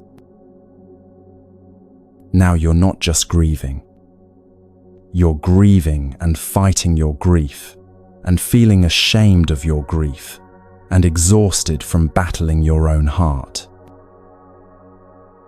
The original pain gets buried under layers of resistance until you can't even access what you're actually feeling anymore. But what happens when you stop fighting? When you turn toward the pain with the same gentle attention you'd give a crying child? Let me guide you through this process right now, because the only way to understand it is to experience it. Bring to mind something that's causing you emotional pain right now. Nothing overwhelming, maybe a relationship that's strained, a disappointment you're carrying, or a fear that visits you regularly. Just touch the edge of that feeling and notice where it lives in your body. Does it sit in your chest like a heavy stone? In your throat like a tight knot? In your stomach like churning anxiety? Don't try to change the sensation, just notice where it is and what it feels like. Now, instead of pushing the feeling away, breathe directly into that part of your body. Imagine your breath as warm, golden light flowing to that area. You're not trying to fix the pain or make it disappear. You're simply offering it your presence. As you breathe, say silently to yourself, "This is what pain feels like right now." Not "I am in pain," that makes you the pain. But this is what pain feels like, that makes you the observer of pain. There's a world of difference between those two perspectives. Continue breathing into the sensation. Notice if it shifts, moves, intensifies, or softens. Don't have any agenda about what should happen. You're simply being present with your own experience, the way you might sit quietly beside a friend who's crying. What you're doing right now is revolutionary. You're proving to your nervous system that you can feel pain without being destroyed by it. You're showing your heart that it's safe to feel fully because you're not going to abandon yourself in the process. This is how natural healing works. Not by avoiding the wound, but by creating the conditions where healing can occur. And the primary condition for emotional healing is presence. There's a profound difference between wallowing in pain and being present with it. Wallowing keeps you stuck in stories about the pain, why it happened, who's to blame, how unfair it all is. Presence drops below the stories into the actual felt experience of the moment. When you're truly present with pain, you discover something surprising. It's not solid. It moves. It shifts. It has texture and temperature and rhythm. It's more like weather than like a wall. And just like weather, when you stop fighting it, it naturally moves through your system and clears. Consider how a child processes emotional pain. When a child falls and scrapes their knee, they cry fully, intensely, without holding back.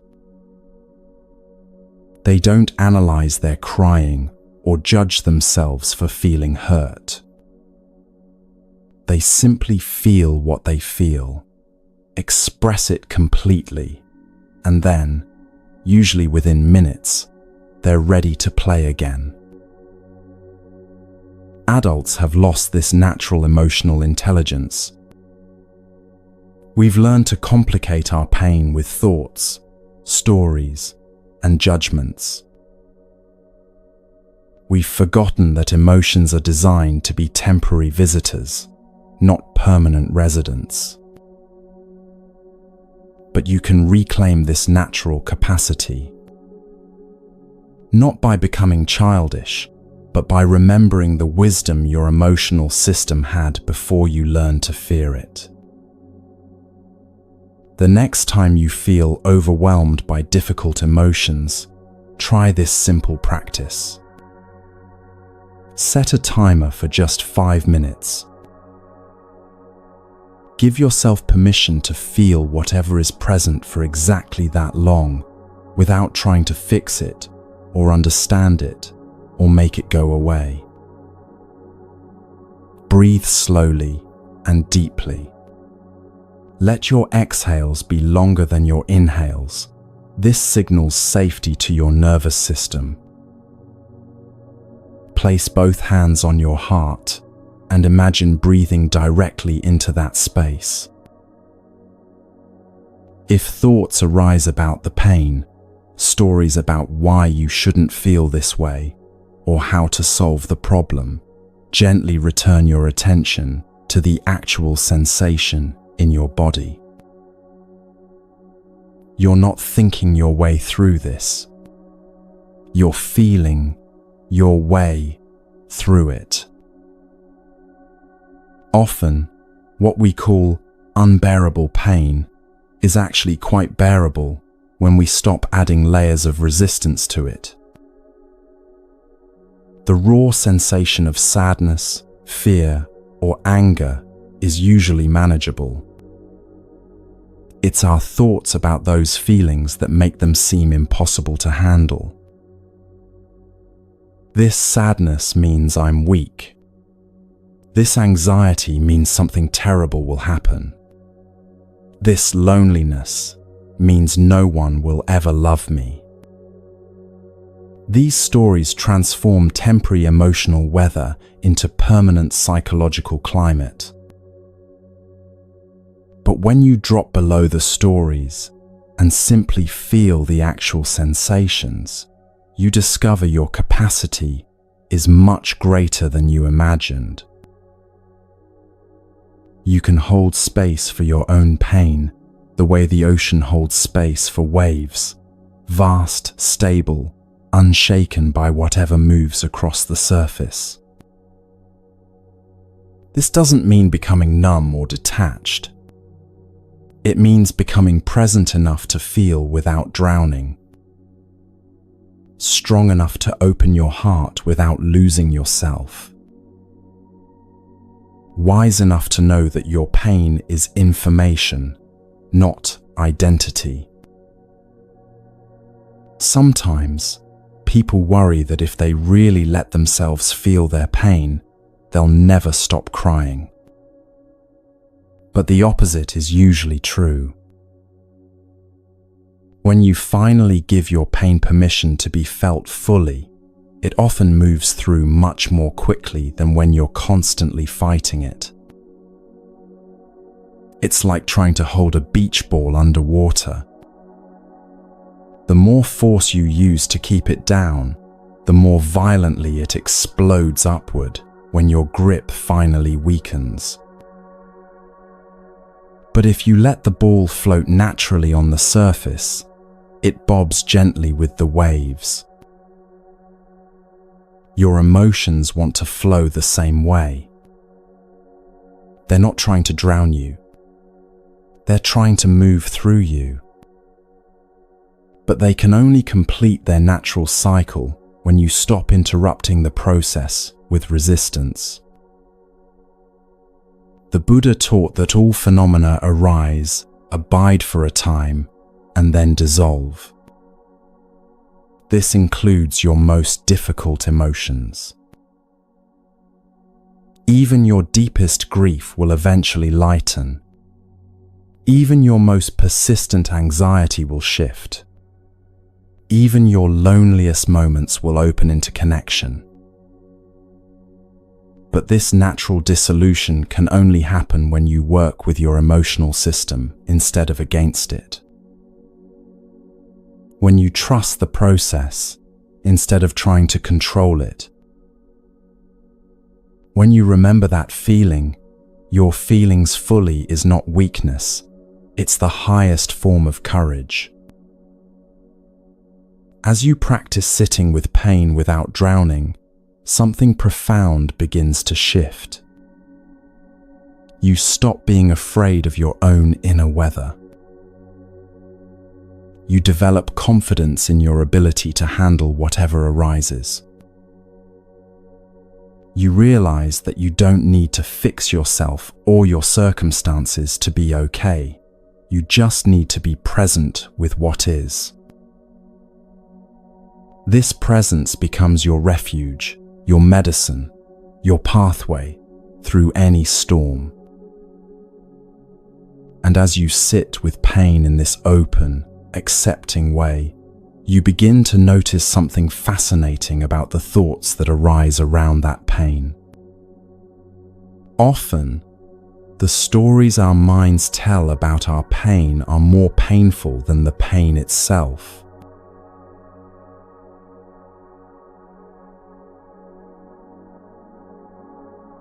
Your thoughts are convincing liars wearing truth's costume.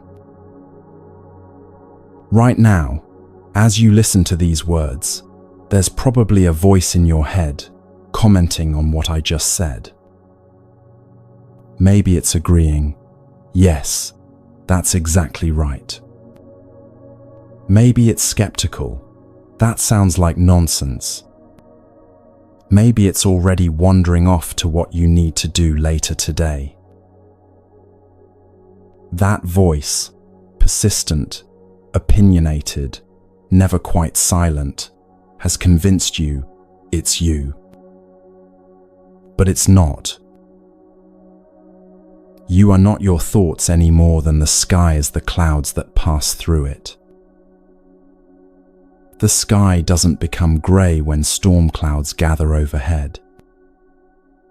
It doesn't turn white when fluffy cumulus clouds drift by on a summer afternoon. The sky remains vast, open, unchanging, a limitless space that can hold any weather without being touched by it. You are like that sky, and your thoughts are like clouds, some light and wispy, some dark and heavy, all of them temporary visitors moving through the spaciousness of your awareness. But somewhere along the way, you forgot this truth. You began identifying with every cloud that passed through, believing that the weather was who you were. When anxious thoughts appeared, you became an anxious person. When sad thoughts arose, you became a sad person. When critical thoughts dominated, you became self-critical.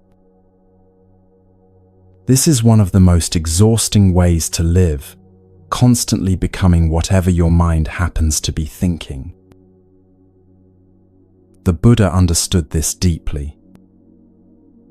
He called the untrained mind a monkey mind, restless, chattering, jumping from branch to branch without ever settling anywhere. But he also taught that beneath all that mental noise is something profoundly still, aware, and peaceful. That stillness is your true nature. The awareness that watches thoughts come and go. The consciousness that remains steady whether your mind is spinning with anxiety or flowing with creative ideas. Mental hygiene is as important as dental hygiene. Just as you brush your teeth daily to prevent decay, you can learn to clean your mental space to prevent the buildup of toxic thought patterns. But most people have never been taught how to maintain a healthy relationship with their own minds. We brush our teeth without becoming the toothbrush. We can observe our thoughts without becoming them. The key is learning to step back into the role of the witness rather than the participant in every mental drama that unfolds. Here's a simple practice that can revolutionize your relationship with your thoughts. For the next few minutes, I want you to become a thought watcher. Imagine you're sitting beside a gentle stream on a warm afternoon. The water is crystal clear, flowing steadily over smooth stones. Every now and then, a leaf falls from the trees above and lands on the water's surface. You watch as each leaf is carried downstream, appearing briefly in your view before floating around the bend and disappearing. Your thoughts are like those leaves. Some are green and fresh, pleasant thoughts about things you love. Some are brown and dry, old worries you've carried for months or years. Some are colourful and vibrant, creative ideas or exciting possibilities. Others might be dark or withered, fears, regrets, harsh judgments. But here's what's important. You don't have to jump into the stream and chase after every leaf. You can simply sit on the bank, watching them all float by with equal curiosity and detachment. Try this right now. Notice the next thought that arises in your mind. Instead of engaging with it or following its story, simply label it thinking. Don't judge the thought as good or bad. Don't try to stop it or change it. Just notice it, name it, and let it pass. Another thought will arise. Again, just notice, thinking. And another, thinking. You're training your attention to rest in the awareness that observes thoughts, rather than getting swept away by their content. This might feel strange at first, like stepping outside a movie you've been absorbed in and suddenly realizing you're in a theater. You've been so identified with the story playing in your mind that remembering you're the audience, not the actor, can feel disorienting. But this disorientation is actually freedom beginning to dawn. You're not your thoughts, you're the space they pass through. This isn't just a philosophical concept. It's a lived reality you can experience right now. Notice that there's a part of you that remains completely still and aware, even when your thoughts are racing. That stillness doesn't get anxious when anxious thoughts appear. It doesn't get sad when sad thoughts arise. It simply witnesses everything with equal openness. That witnessing awareness is who you really are. Not the temporary guest thoughts that visit your mental space, but the eternal host that welcomes them all. Once you begin to identify with this awareness, rather than with your thoughts, everything changes. You stop taking your mental commentary so seriously. You realize that just because you think something doesn't make it true. You discover that you have a choice about which thoughts to believe and which ones to let pass by, like clouds in the sky. The mind loves to create stories, especially dramatic ones. It will tell you that you're in terrible danger when you're perfectly safe. It will convince you that you're unloved when evidence of love surrounds you. It will insist that you're a failure when you're simply learning.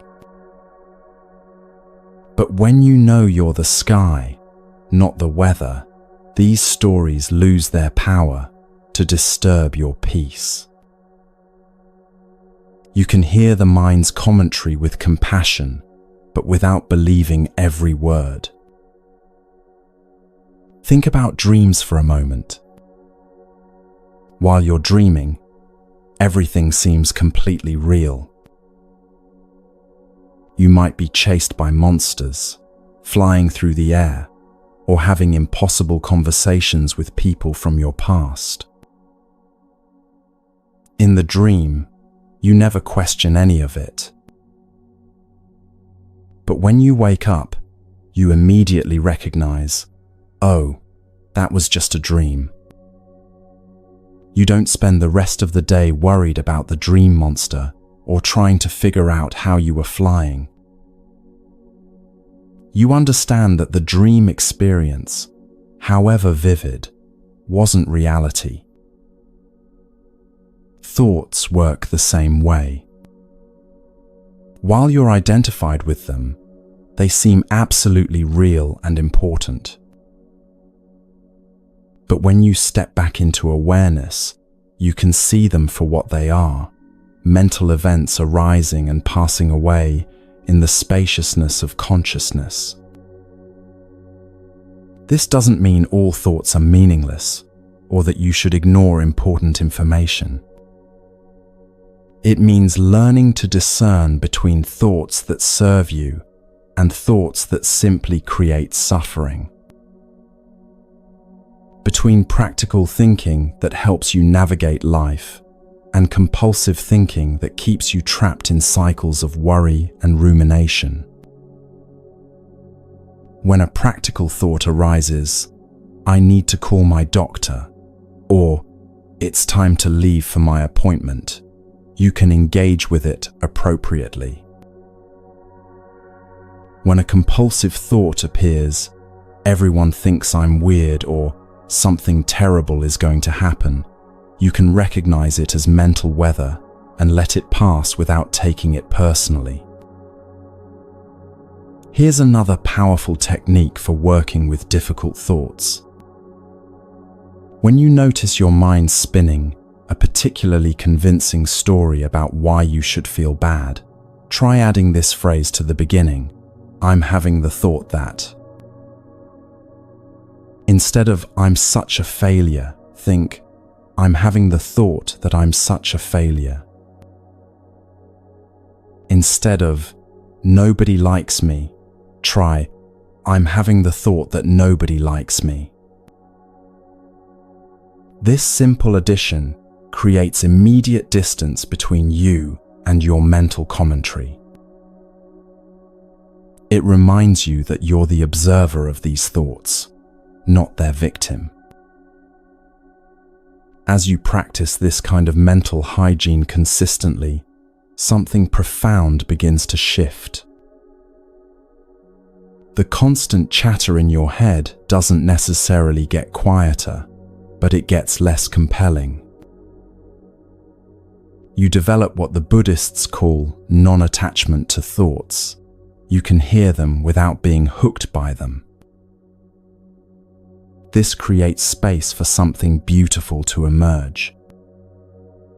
When you're not constantly reacting to your mental commentary, you have access to deeper wisdom. Intuition can arise more easily when it's not competing with endless mental noise. Creativity flows more freely when it's not being judged by the inner critic. Love expands more naturally when it's not being blocked by fearful thoughts. You begin to live from a place of presence rather than from the stories your mind tells about the present. And from that presence, you can respond to life with clarity and wisdom rather than reacting from old thought patterns and conditioning. The Buddha taught that liberation comes not from having no thoughts, but from no longer being enslaved by thoughts.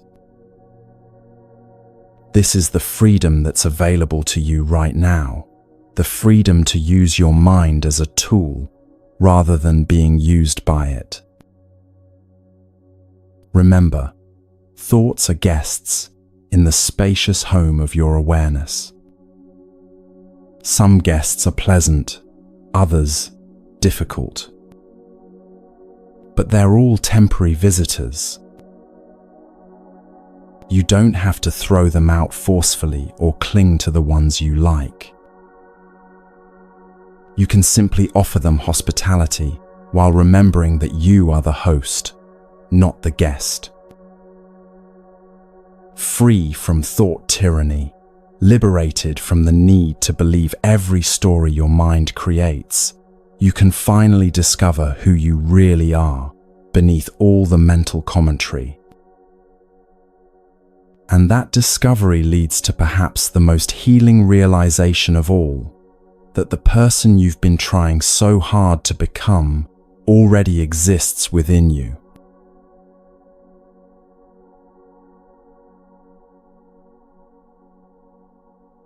You're not here to become someone else. You're here to remember who you've always been.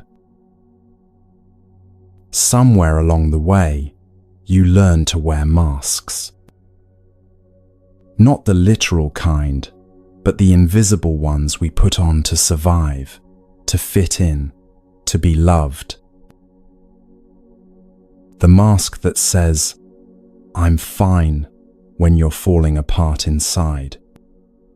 The mask that performs happiness to keep others comfortable.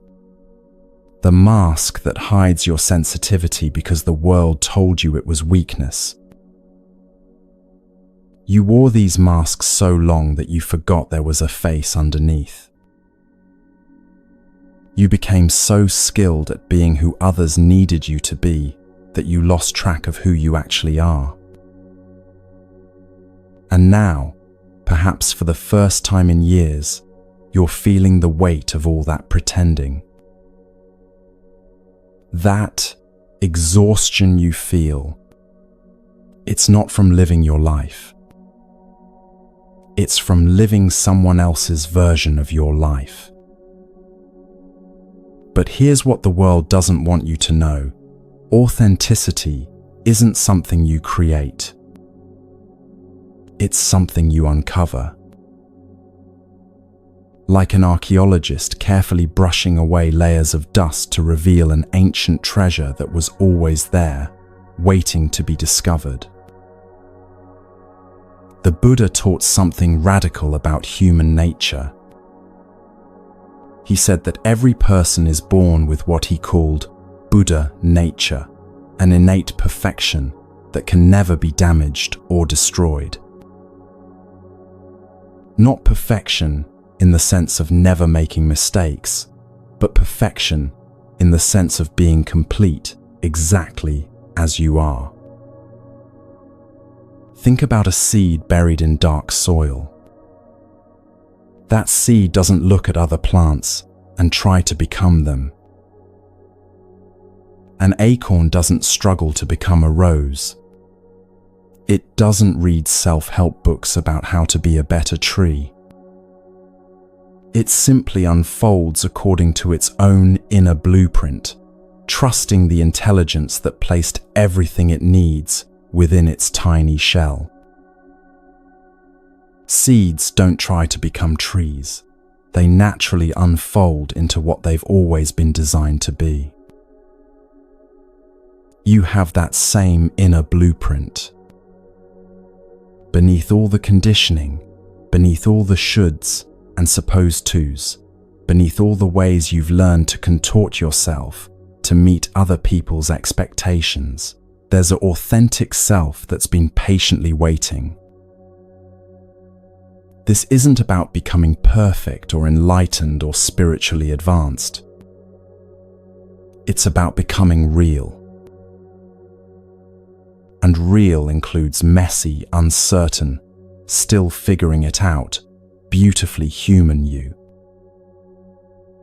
When you were very young, before the world taught you to doubt yourself, you knew exactly who you were. You laughed when things were funny without checking if it was appropriate. You cried when you were sad without apologizing for your feelings. You loved what you loved, fiercely, without shame. You spoke your truth simply, without calculating its effect on others. That child is still inside you. Not naive or immature, but authentic and unafraid. The journey back to yourself isn't about returning to childhood. It's about reclaiming the fearless honesty that's your birthright. But somewhere between childhood and now, you learned that being yourself might not be safe. Maybe you expressed excitement and were told to calm down. Maybe you showed sadness and were told to be strong. Maybe you shared your dreams and were told to be realistic. Slowly, carefully, you learned to edit yourself. Each edit was a small betrayal of your authentic nature. Not intentional, not malicious, but a betrayal nonetheless. And over time, these small betrayals accumulated until you could barely remember what your unedited self looked like. The good news is that your authentic self hasn't gone anywhere. It's been waiting patiently beneath all the layers, like a spring waiting for winter to end. And the moment you stop forcing yourself to be someone else, it begins to emerge naturally. This emergence rarely happens all at once.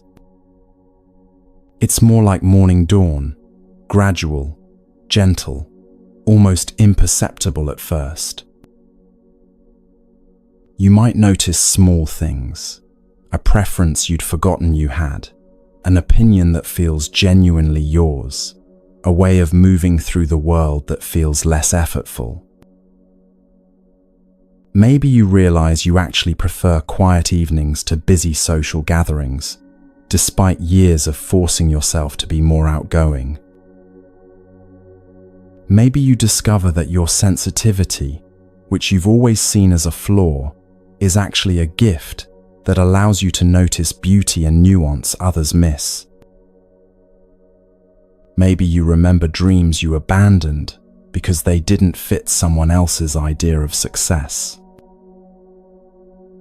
Each of these moments of recognition is sacred. It's your authentic self saying, "I'm still here. I never left. I was just waiting for you to stop pretending." Stop improving yourself. Start accepting yourself. This might be the most counterintuitive advice you'll ever hear in a world obsessed with self-optimization. But here's what the self-improvement industry doesn't want you to know. There's nothing wrong with you that needs fixing. You are not a project to be completed or a problem to be solved. You are a unique expression of consciousness, having a human experience, and that experience is valid exactly as it is. This doesn't mean you stop growing or learning or evolving. It means you grow from a foundation of self-acceptance rather than self-rejection. You learn because you're curious, not because you're inadequate. You evolve because expansion is natural to consciousness, not because your current self is somehow wrong. When you accept yourself as you are, something beautiful happens. The energy you've been spending on self-criticism becomes available for self-expression. The attention you've been using to monitor and adjust your personality can focus on actually living your life. The love you've been withholding until you become good enough can flow freely right now. Imagine a flower trying to become a different flower. A rose attempting to be a sunflower, constantly comparing its petals, wishing its stem were taller, feeling inadequate because it can't turn toward the sun the same way. How much energy would be wasted in that struggle? How much beauty would be missed? The rose's perfection lies not in becoming a sunflower, but in becoming fully, authentically rose. Its unique fragrance, its particular way of opening, its own rhythm of blooming, these aren't flaws to be corrected, but gifts to be celebrated. Your authenticity works the same way. Your particular way of seeing the world, your specific combination of strengths and vulnerabilities, your unique rhythm of being, these aren't mistakes to be fixed, but treasures to be honored. The Buddha nature that exists within you isn't somewhere far away waiting to be achieved. It's here now, breathing with your breath, beating with your heart, experiencing life through your eyes. It doesn't need to be earned or developed or purified. It needs to be recognized, welcomed, allowed. This recognition often begins with small acts of honesty. Speaking up when something doesn't feel right, instead of staying silent to keep the peace. Expressing genuine enthusiasm about something you love, even if others might think it's silly.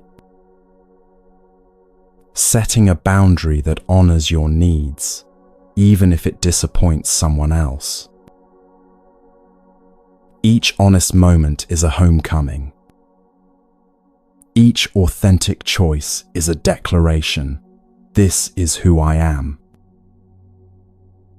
Each time you choose truth over performance, you strengthen the connection to your essential self. It's not always easy. The voices of conditioning are loud and persistent. They'll tell you that authenticity is selfish, that being yourself will lead to rejection, that you need to keep pretending to be safe.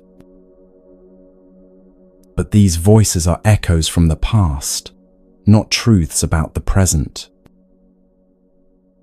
The people who matter will love you more when you stop pretending to be someone else. The relationships that can't handle your authenticity weren't nourishing your true self anyway. The opportunities that require you to betray yourself aren't opportunities worth having.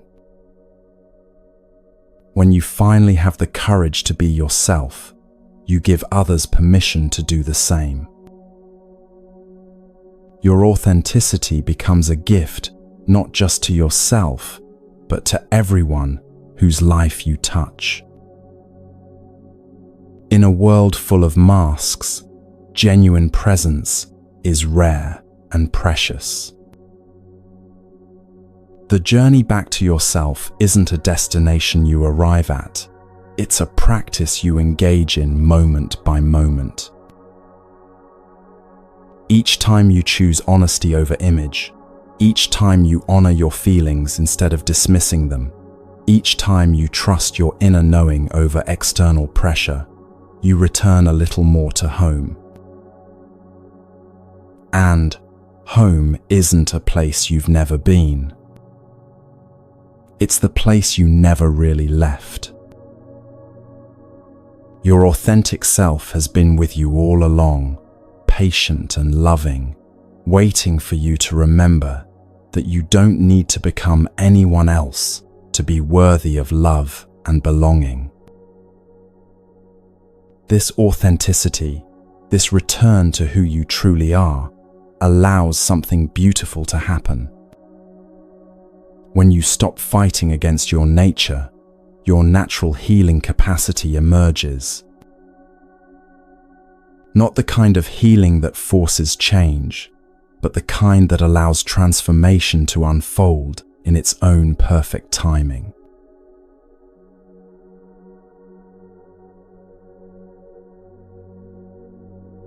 You can't force a flower to bloom. You can't force a heart to heal. Yet this is exactly what most of us try to do when we're suffering. We push ourselves to feel better faster. We demand that our grief follow a timeline. We try to think our way out of depression, muscle through anxiety, and strong-arm our way back to happiness. But healing, real, lasting, transformational healing, doesn't respond to force. It responds to something much more gentle and infinitely more powerful: allowing. Think about how your body heals a cut on your finger. You don't consciously direct your cells to multiply or tell your blood to clot. You don't strain and effort to make new skin grow. You simply keep the wound clean, perhaps apply a bandage, and trust your body's innate intelligence to do what it knows how to do. Your emotional and spiritual healing works exactly the same way. There's a wisdom within you that knows how to mend what's broken, how to integrate difficult experiences, how to transform pain into wisdom. But this wisdom can only operate when you stop interfering with its natural process. We live in a culture that worships control and instant results. We've been taught that healing is something we do rather than something we allow. We approach our pain like a problem to be solved, our sadness like an enemy to be defeated, our anxiety like a glitch to be debugged. But what if your approach to healing has been backwards? What if the very effort to fix yourself is preventing the natural healing that wants to occur? Healing isn't something you do, it's something you allow. This doesn't mean becoming passive or giving up on your well-being. It means learning the difference between helpful action and forceful interference. It means creating conditions that support natural healing rather than trying to manufacture healing through willpower alone. Consider how a river flows toward the ocean. It doesn't strain or struggle against the landscape. When it encounters a boulder, it doesn't try to move the rock, it flows around it. When it reaches a cliff, it doesn't fight gravity, it becomes a waterfall. The river's power comes not from force, but from persistent, gentle movement in alignment with natural laws. Your healing can flow the same way, not by forcing change, but by moving with the natural currents of your own wisdom. Not by fighting your pain, but by creating space for it to transform in its own timing. But how do you allow healing when every instinct tells you to do something, fix something, change something? How do you trust a process you can't see or control? It begins with a fundamental shift in perspective. Instead of seeing yourself as broken and needing repair, you begin to see yourself as healing and needing space. Instead of approaching your pain as an enemy, you start relating to it as information. Instead of demanding that healing happen on your schedule, you begin to trust that healing has its own perfect timing. Watch how nature demonstrates this principle everywhere. Trees don't force themselves to grow, they grow in response to light, water, and nutrients. Seasons don't hurry their transitions. Spring emerges when conditions are right, not when we're tired of winter. Seeds don't rush their sprouting. They wait in the dark soil until something deep within says, "Now." Your healing follows these same organic rhythms. There are seasons of breakdown and seasons of breakthrough. Times when you need to rest in the darkness like a seed, and times when you're ready to push through the soil into light. Periods of intense growth and periods of gentle integration.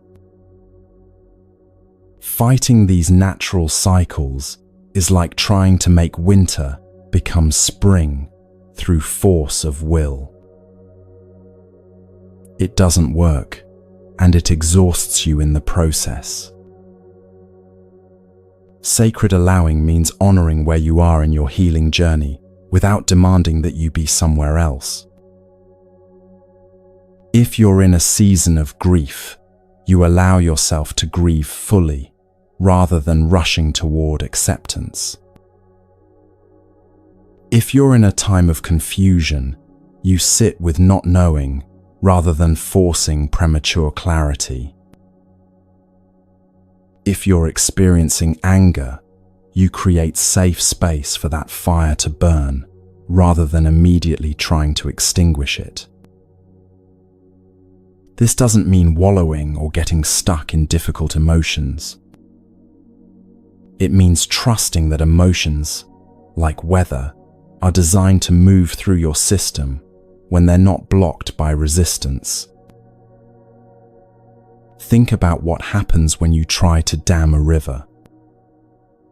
The water doesn't disappear. It builds up pressure behind the dam until eventually something gives way, often explosively. But when you allow the river to flow freely, it carves beautiful channels, nourishes the landscape, and eventually reaches the sea. Your emotions work the same way. When you dam them up with resistance, they build pressure and often explode in unexpected ways. But when you allow them to flow naturally, they move through your system, leaving gifts of insight and compassion in their wake. Here's a practice that can help you cultivate this sacred allowing in your daily life. When you notice yourself in pain, whether physical, emotional, or spiritual, pause and ask yourself, what am I trying to force right now? Maybe you're trying to force yourself to feel grateful when you're actually feeling sad. Maybe you're pushing yourself to be productive when your body is asking for rest. Maybe you're demanding that a difficult situation resolve immediately when it needs time to unfold. Once you identify what you're forcing, try a different approach. Instead of pushing against what is, breathe into it. Instead of demanding change, offer presence. Instead of forcing healing, create conditions where healing can occur naturally. These conditions are surprisingly simple. Rest when you're tired instead of forcing productivity. Feel your feelings instead of immediately trying to fix them. Move your body gently instead of pushing through pain. Eat nourishing food when you're hungry instead of restricting or forcing. Speak kindly to yourself instead of using harsh criticism as motivation. Each of these choices is an act of sacred allowing. You're saying to your system, I trust your wisdom. I trust your timing. I trust your process. The Buddha taught that all suffering comes from resistance to what is. Not from what is itself, but from our fighting against it. When you stop fighting your experience and start allowing it, suffering naturally begins to transform. This transformation rarely looks like you think it will. It doesn't usually mean that pain disappears or problems solve themselves overnight. Instead, it means that your relationship to difficulty changes. You develop what the Buddhists call equanimity, the ability to remain balanced and present regardless of what's happening.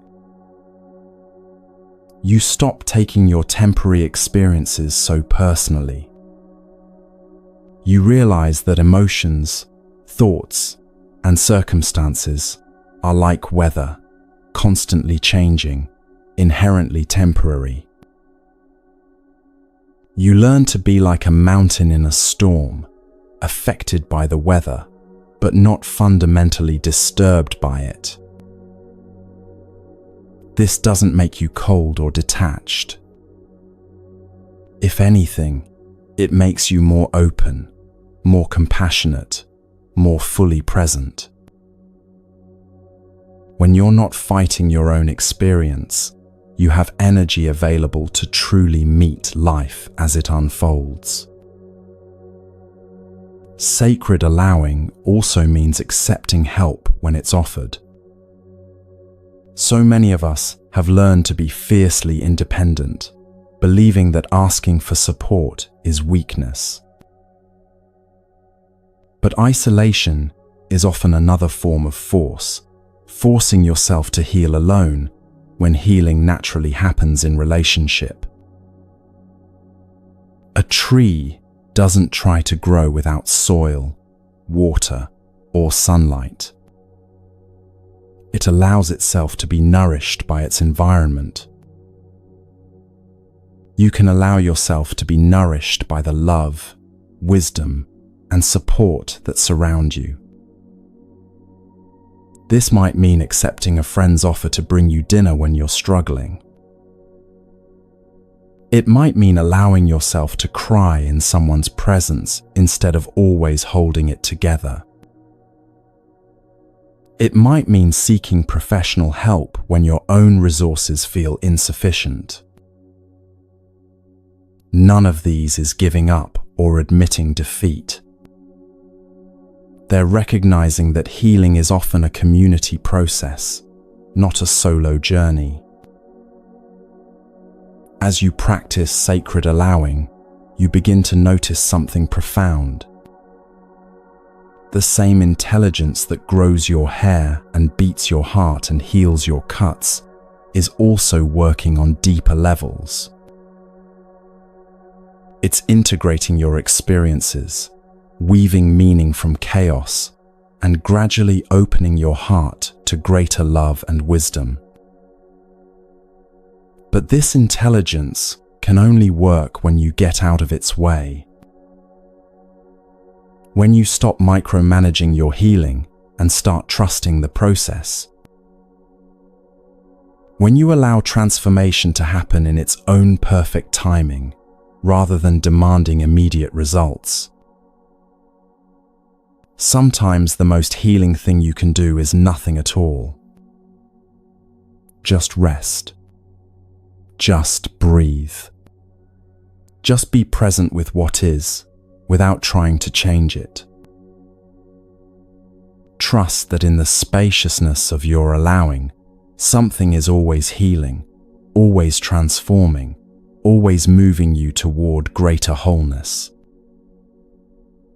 This doesn't mean you become passive about your life. It means you learn to act from alignment rather than desperation, from wisdom rather than fear, from trust rather than force. The actions that emerge from sacred allowing are often more effective than those driven by forcing, because they're in harmony with natural rhythms and deeper intelligence. You begin to live as nature lives, not by fighting against life, but by flowing with it. In this allowing, in this trust, in this gentle surrender to what wants to emerge, you discover something extraordinary. You find that beneath all the noise and struggle, there's a profound stillness that's been waiting patiently for your return. A source of peace that doesn't depend on circumstances, a well of wisdom that never runs dry.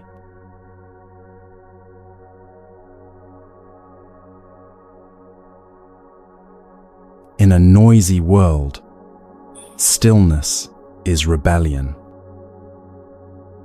Right now, as you listen to these words, notice how rare this moment is.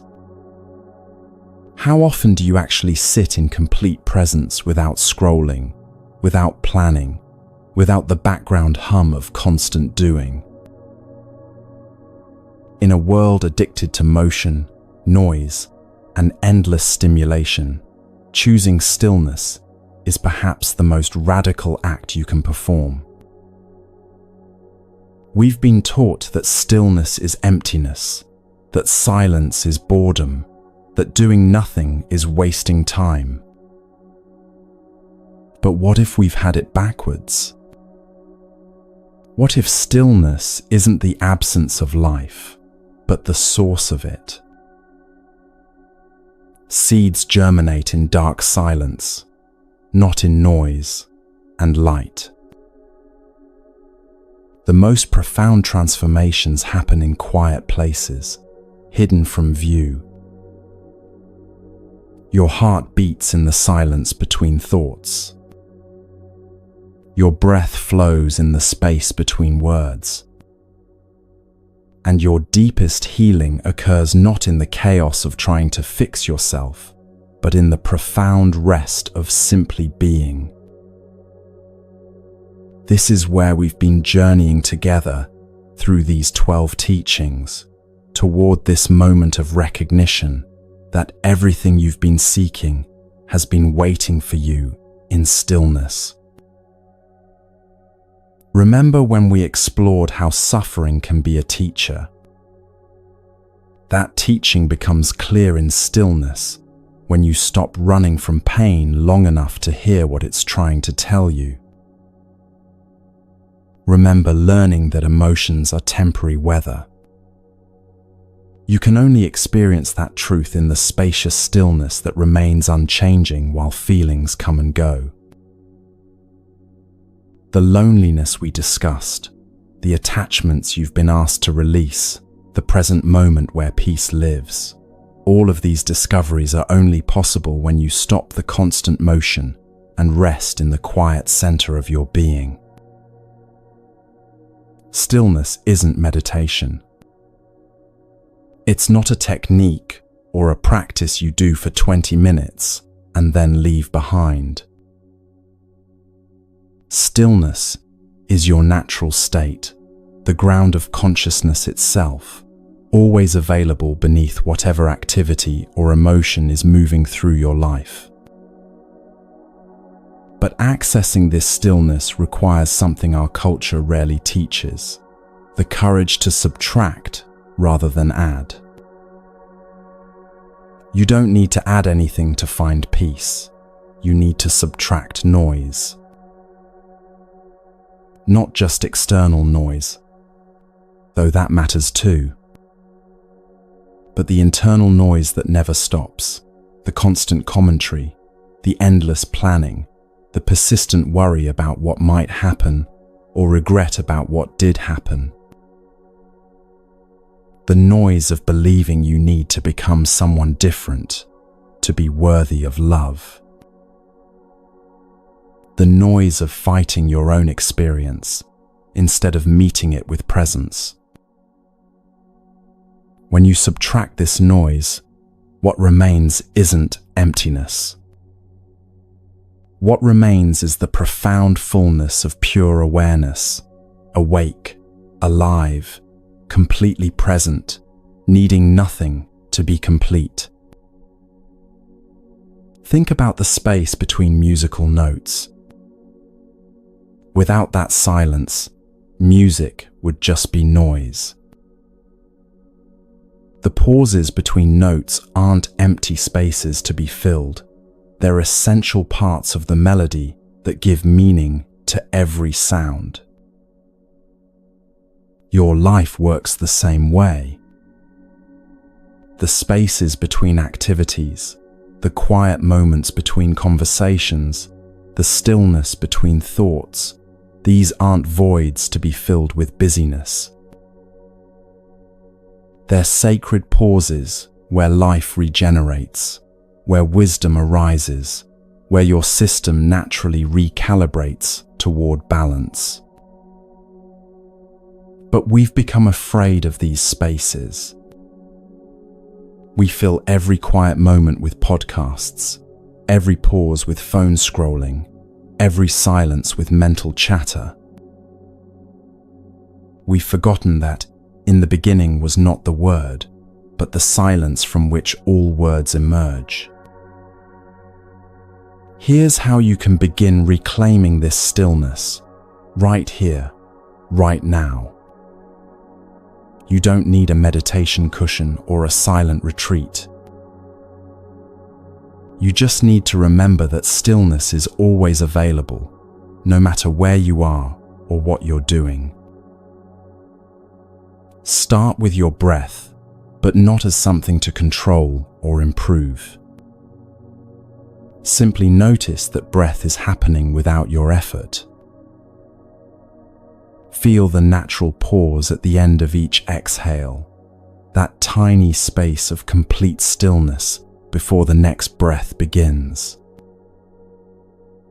Rest in that pause. Not trying to make it longer or different, just appreciating the natural stillness that's already there. Now, expand your awareness to include the stillness around you. Even if you're in a busy place, there's stillness in the spaces between sounds. There's quiet in the distance between you and whatever you're looking at. There's silence in the air that holds all sounds but isn't disturbed by any of them. You can find this stillness while walking, in the moment of balance between steps. You can touch it while speaking, in the pause between sentences. You can access it in the middle of the busiest day, in the space between thoughts, the gap between one activity and the next. This isn't about creating more stillness. It's about recognizing the stillness that's always been here, always been available, always been waiting for your return. The Buddha's great discovery wasn't something he added to himself through years of practice. It was something he recognized as already present, the unshakable peace that exists beneath every changing condition. He called it Buddha nature, the awakened awareness that is your deepest identity. This same awareness is what's been listening to these teachings, what's been present through every moment of your life, what remains steady, whether you're happy or sad, successful or struggling, connected or alone. When you rest in this awareness, when you stop trying to improve or fix or change yourself and simply be present with what is, something profound happens. All the teachings we've explored together reveal themselves not as concepts to understand, but as lived realities to embody. You realize that suffering truly was your teacher, guiding you toward this moment of presence. You experience emotions as temporary weather moving through the unchanging sky of awareness. Loneliness transforms into spaciousness. Attachments naturally loosen when you're rooted in something that can never be lost. The present moment stops being a place you try to get to and becomes the place you recognize you've never left. The brokenness you thought defined you reveals itself as breaking open into greater wholeness. Self-love stops being something you work toward and becomes something you remember you've always deserved. You discover that you can sit with pain without drowning because stillness is deeper than any temporary experience. Your thoughts lose their grip because you recognize yourself as the space they move through. The authentic self you thought you needed to become reveals itself as who you've always been, beneath all the pretending. Healing stops being something you force and becomes something you allow, because stillness creates the perfect conditions for natural transformation. And in this stillness, you find the source of everything: peace, love, wisdom, compassion, strength. Not as achievements to earn, but as qualities of the awareness you are. This is the ultimate medicine, not adding more to your life, but recognizing the fullness that's always been here. Not becoming someone different, but remembering who you've always been beneath all the stories. Not healing yourself, but resting in the wholeness that was never actually broken. In stillness, you discover that you are not the seeker, but what has been sought. Not the one who needs healing, but the healing presence itself. Not separate from peace, but peace aware of itself. This recognition doesn't require years of practice or perfect circumstances. It can dawn in this very moment, in the space between these words, in the silence that holds all sounds. As our journey together comes to a close, remember that it's also a beginning. Every moment offers you the choice to return to stillness, to rest in the awareness that you are, to remember the peace that needs nothing to be complete. The 12 teachings we've explored are not concepts to remember, but doorways to walk through. Each one leads to the same destination, this moment, this presence, this stillness, where healing naturally occurs, where love flows freely, where wisdom arises without effort. You don't need to carry these teachings like a burden or practice them like homework. Simply return, again and again, to the stillness where they all converge. Return to the silence between your thoughts. Return to the peace between your breaths. Return to the awareness that's been with you all along. In that returning, you'll find that everything you've been seeking has been quietly waiting.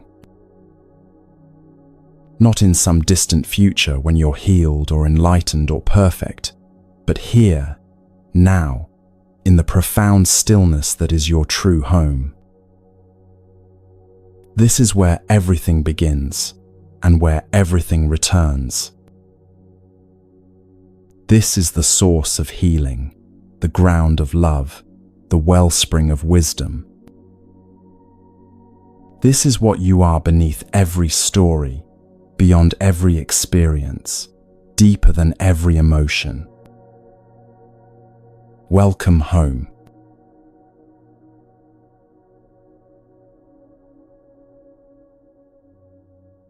The golden thread woven through all 12 teachings is this: you already have everything you need.